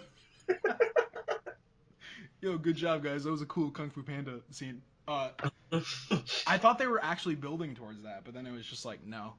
Nope. How about just because they're girls, they drink coffee together? Yeah, they just drink coffee because bitches do that shit. Oh, you said it, not me. Yeah, I said it. Bitches do Mm. that shit. Meanwhile, in the I last include men in podcast, that. said I include the gays in that. yeah, I think that's fair. So we, Not a big you know, coffee guy personally. Like I'll my drink coffee from time to time, my but friend and I were trying to make bets on who's going to be the gay one, and I lost. I thought it was going to be one of the dude. I thought it was going to be the Asian hey dude, man, honestly, because you don't have to be on you don't have to be gay. You just have to be on the spectrum. dude, and the Jesus, and I wasn't sure who the autistic one was going to be, and I honest to God thought it was Jason at the beginning. He kind of behaved a little autistically for sure. They all act autistically. And I think that's just because of their acting style. Like RJ Cyler was the only one who it's like if a like a doctor or or somebody watched it, they would be like, yeah, all right. Well, RJ Cyler is like the type of actor who you watch in this movie, and even if you didn't see Me and Earl and the Dying Girl, which he was great in, is a great movie. I Um, think he's such a varied actor, especially between just those two roles. well, but you watch him in this movie, and you can tell that like this is a guy who's going to be in movies, and you can tell that he has great timing and like he Yeah, knows how to develop a character. he's an actual actor, yeah. And a lot of these people, I think they gave it their all, and I think they But they're worked not really gonna well go together. anywhere past Disney Channel or something. Huh? They're not gonna go like past maybe Disney Channel on a Friday night. Right. I mean, some of these people, like, I think the guy who was Jason, I think he could get some shit in the future, but I think he could, but I think it's gonna take a while for him to actually establish himself as something that's not like a shittier Zac Efron. You remember how I kind it of took liked Dane a while, huh? I kind of liked who was what color is she? The one, not the Yellow Ranger, the other girl. Pink? Was she pink? Yeah. Yeah, there's no way they could have gotten around that. Yeah, I but if it I was just like so attracted to her, so it was like blinding me to probably she wasn't that good in that movie. But I was it found the her one like who was really wearing attractive. like sports bra with the weird strapping, I She feel like not enough people know about the Power Rangers and they focus too much on them after they morph in the marketing. Um, Yeah, they did. I mean, I thought so. I I thought guess at least like halfway. we should just address for a second, I guess, like our expectations and sort of our frame of mind because Sure, you like I was excited. you love the Power Rangers in that like nostalgia way, right? Like at Yeah, the show. yeah, the '90s show I loved, and I loved the I don't know how many spin-offs there are, but I love the Dino Rangers or Dino Force or some shit. It's some stupid dinosaur shit, which you saw in this movie because they kind of So threw. so I never watched the Power Rangers. Like I knew the Power Rangers. I like You just knew what saw it was. Yeah, yeah, I saw a couple like episodes of it. Like, but I don't remember any of that. It didn't like retain in my memory. So, like when I heard they were doing this, I always thought of Power Rangers as like the lowest grade kind of superhero thing you could do. And when they were doing like a big movie out of this, I thought it was just even the concept of it. I thought it was gonna end up being horrible. Um, and so I wasn't looking forward to this movie. I thought the trailers were abysmal. So I went into this movie. I mean, like weeks before, I was thinking of this movie as just like something you that was guys going to made fun of be. me on the last podcast for saying I was excited for it. Both me and Teddy both did that. Laughed at me, yeah. We both like you mentioned Power Rangers, and we were both like, "Ha ha, you You both fucking idiot." laughed and said no. um, but yeah, I mean, Is that like, how it's gonna be for Ghost in the Shell next week? what's up? Is that how it's gonna be for Ghost in the Shell next week? Ghost in the Shell. I don't have. I don't have strong feeling towards in one way or another. Like I like some of the imagery in that trailer quite a Are bit. you gonna see it? Oh yeah, I'm gonna see it. Mm-hmm. Um, I like some of the imagery in that trailer quite a bit, but I'm not like super crazy about it. But Gotcha. And Rupert Evan Wyatt, whatever, what's his name? The dude who fucked Kristen Stewart. the dude fuck, I think it's Rupert Wyatt. Yeah, Wyatt, the Is guy. that the guy who did Snow White and the Huntsman? Yep, Oh yep. Jesus Christ, that movie was terrible. Yeah, I know. Not a good follow-up director. Well, speaking of that, I don't know what you thought about this movie, but the guy who did Power Rangers, He did no Earth no Project Project Almanac. Almanac, yeah, Yep, that dude. I hated Oh that my movie. God. My friend told me that when we left the theater, and I was just in disbelief because I that movie made me so mad. I hated Project Almanac, dude. Like I'd actually give that and I like Power Rangers more than that for sure. Power Rangers, I think I felt in this movie what I think a lot of people felt with the Fantastic Four movie, because I think a lot of people were on board with Fantastic Four. Like they were like, "Oh, this could be good," and then that third act came, and they're like, "What the fuck happened?" That was Hmm. me with this, because I was just like having just such a pleasant time, because I wasn't, and a big element of the movie going experience is obviously like your expectations. So I'm going into this For movie sure. expecting shit. So Which as is something we'll soon get into with life later, I'm sure. Oh, absolutely. And so I go into this movie, and the second that there's something that makes me laugh, and I think there's like a Like somewhat genuinely clever, laugh at it. yeah, and I'm Or like, does it matter? like what what is happening? Like I didn't think there would be anything in this movie that would make me laugh, and it really, as much as I'll say the writing is serviceable, it really is just the actors. Like I bought into these guys. All these people are like relative unknowns, so Yeah, yeah. Except RJ Cyler was the only. I mean, I told you before we saw the movie, the casting I was following. RJ Cyler was the only one who I knew, aside from Elizabeth Banks and Bryan Cranston and Bill Hader. right. But But in the only, terms of the actual Power Rangers, like it was yeah, just relative exactly. unknowns, and you can tell even the ones that I think don't come off as great. Like you could say the Asian guy, I think is probably the weakest of them. He was bad. He was horrible. I'm not even gonna try to sugarcoat that. He was Okay, bad. Some I didn't think he was horrible, but I agree that he was the weakest one. And He was the one who was like, "So what are we? Some kind of Power Rangers?" oh god, um, what are we? Some kind of Suicide Squad? Better movie. I actually like that a I lot actually more. rewatched that like less than 2 days ago. What did you think? Still really fun movie. I don't give a Fuck, shit. fuck yes. Super fun movie, and it's they should make a sequel to it, and I hope they do. They Um, absolutely should. Now I'm just thinking about Suicide Squad, but anyway, so all these people are relative unknowns, and you can tell that they're like putting a lot of effort into this movie, and that goes a long way because a lot of these kids they're in there and they're just acting, and they're like, okay, this could be a movie. This could be the movie that makes me famous. Yep. Watch me do my No, shit. yes, exactly. That's exactly how I felt about the Asian kid. Right. Well, it could go Like, both this is my ways though. breakout role. Dude, did you? Okay, I knew the Power Rangers names, obviously, because I watched the show. But when there's that, if you haven't seen the movie, there's a subplot with him and his mom who is like cancer or something, and she's bedridden and he's taking care of her, and they're talking in Chinese. And then she's saying like a bunch of shit, and then just she's like Zach. She just His says, "Huh, his mom is the best. dude."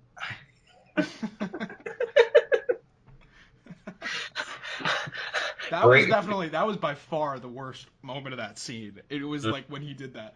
But like cuz I again, a lot of this movie it was things that I saw coming that ended up not being as bad in terms of what they did with the Nah, characters man, and see in it. developing them. We're Like the opposite. I hated, oh, fuck,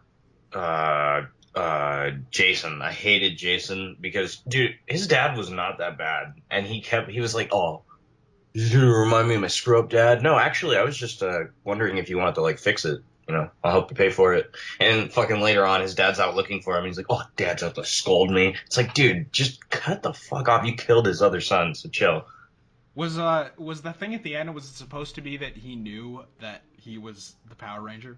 Yeah, I think so. I think he like felt him or It was one something. of those like Spider-Man 2 moments, like where when Peter Parker's talking to Aunt May and she's like, "People need Spider-Man," and it's like, why are you being so emotional about this if you don't know who Spider-Man is? You fuck. Exactly. Um, I don't know. I kind of like that though. Uh, yeah, it was like these setups for things that could have been horrible to me that were not as bad. Like especially like the fire scene where they're like camping is a great example. Oh, yeah, Because dude. No, okay, to me that was like, hey, dude, I just thought RJ Seiler's character was like, oh wow, this is pretty interesting so far. It's like a superhero with, or just like an autistic kid. well, I like that. Usually, like sometimes in movies when It they felt go like, for the oh, whole dude, they that was offensive how they revealed that. Like, oh yeah, I'm actually I like country music, and they're like, nah, what's really wrong with you? what about the fact that they were like the marketing team were hyping the shit out of this movie for like having the first uh I'm on gay I'm on Wikipedia. Yeah, I'm on Wikipedia the right now. first gay superhero and all they did in this movie you would like You wouldn't know. you It's wouldn't the same know. thing. You didn't see Beauty and the Beast last week I with was Gas. literally I was literally just going to bring that up and ask you if they actually. No, you couldn't tell if you didn't know beforehand. Yeah, it's so first of all, the whole like representation thing, it's cool or whatever, but like No, don't. I think it's very pandering and it's just offensive. Yeah, you well, especially if you don't like actually do it. Especially if you're Yep. just like you Yep. put like a weird hint in the movie and then you come out in the marketing and you're like, "We are so proud to have the first gay superhero." And it's like, "Okay, first of The all, first gay and the first autistic superhero, which the autistic part, at least they actually kind of his character clearly had Asperger's, which at least they well, and it bothered. wasn't it wasn't like in I felt with him and again, He was the, I think it's funny how he was the first one to get his armor too. a lot of it was RJ, but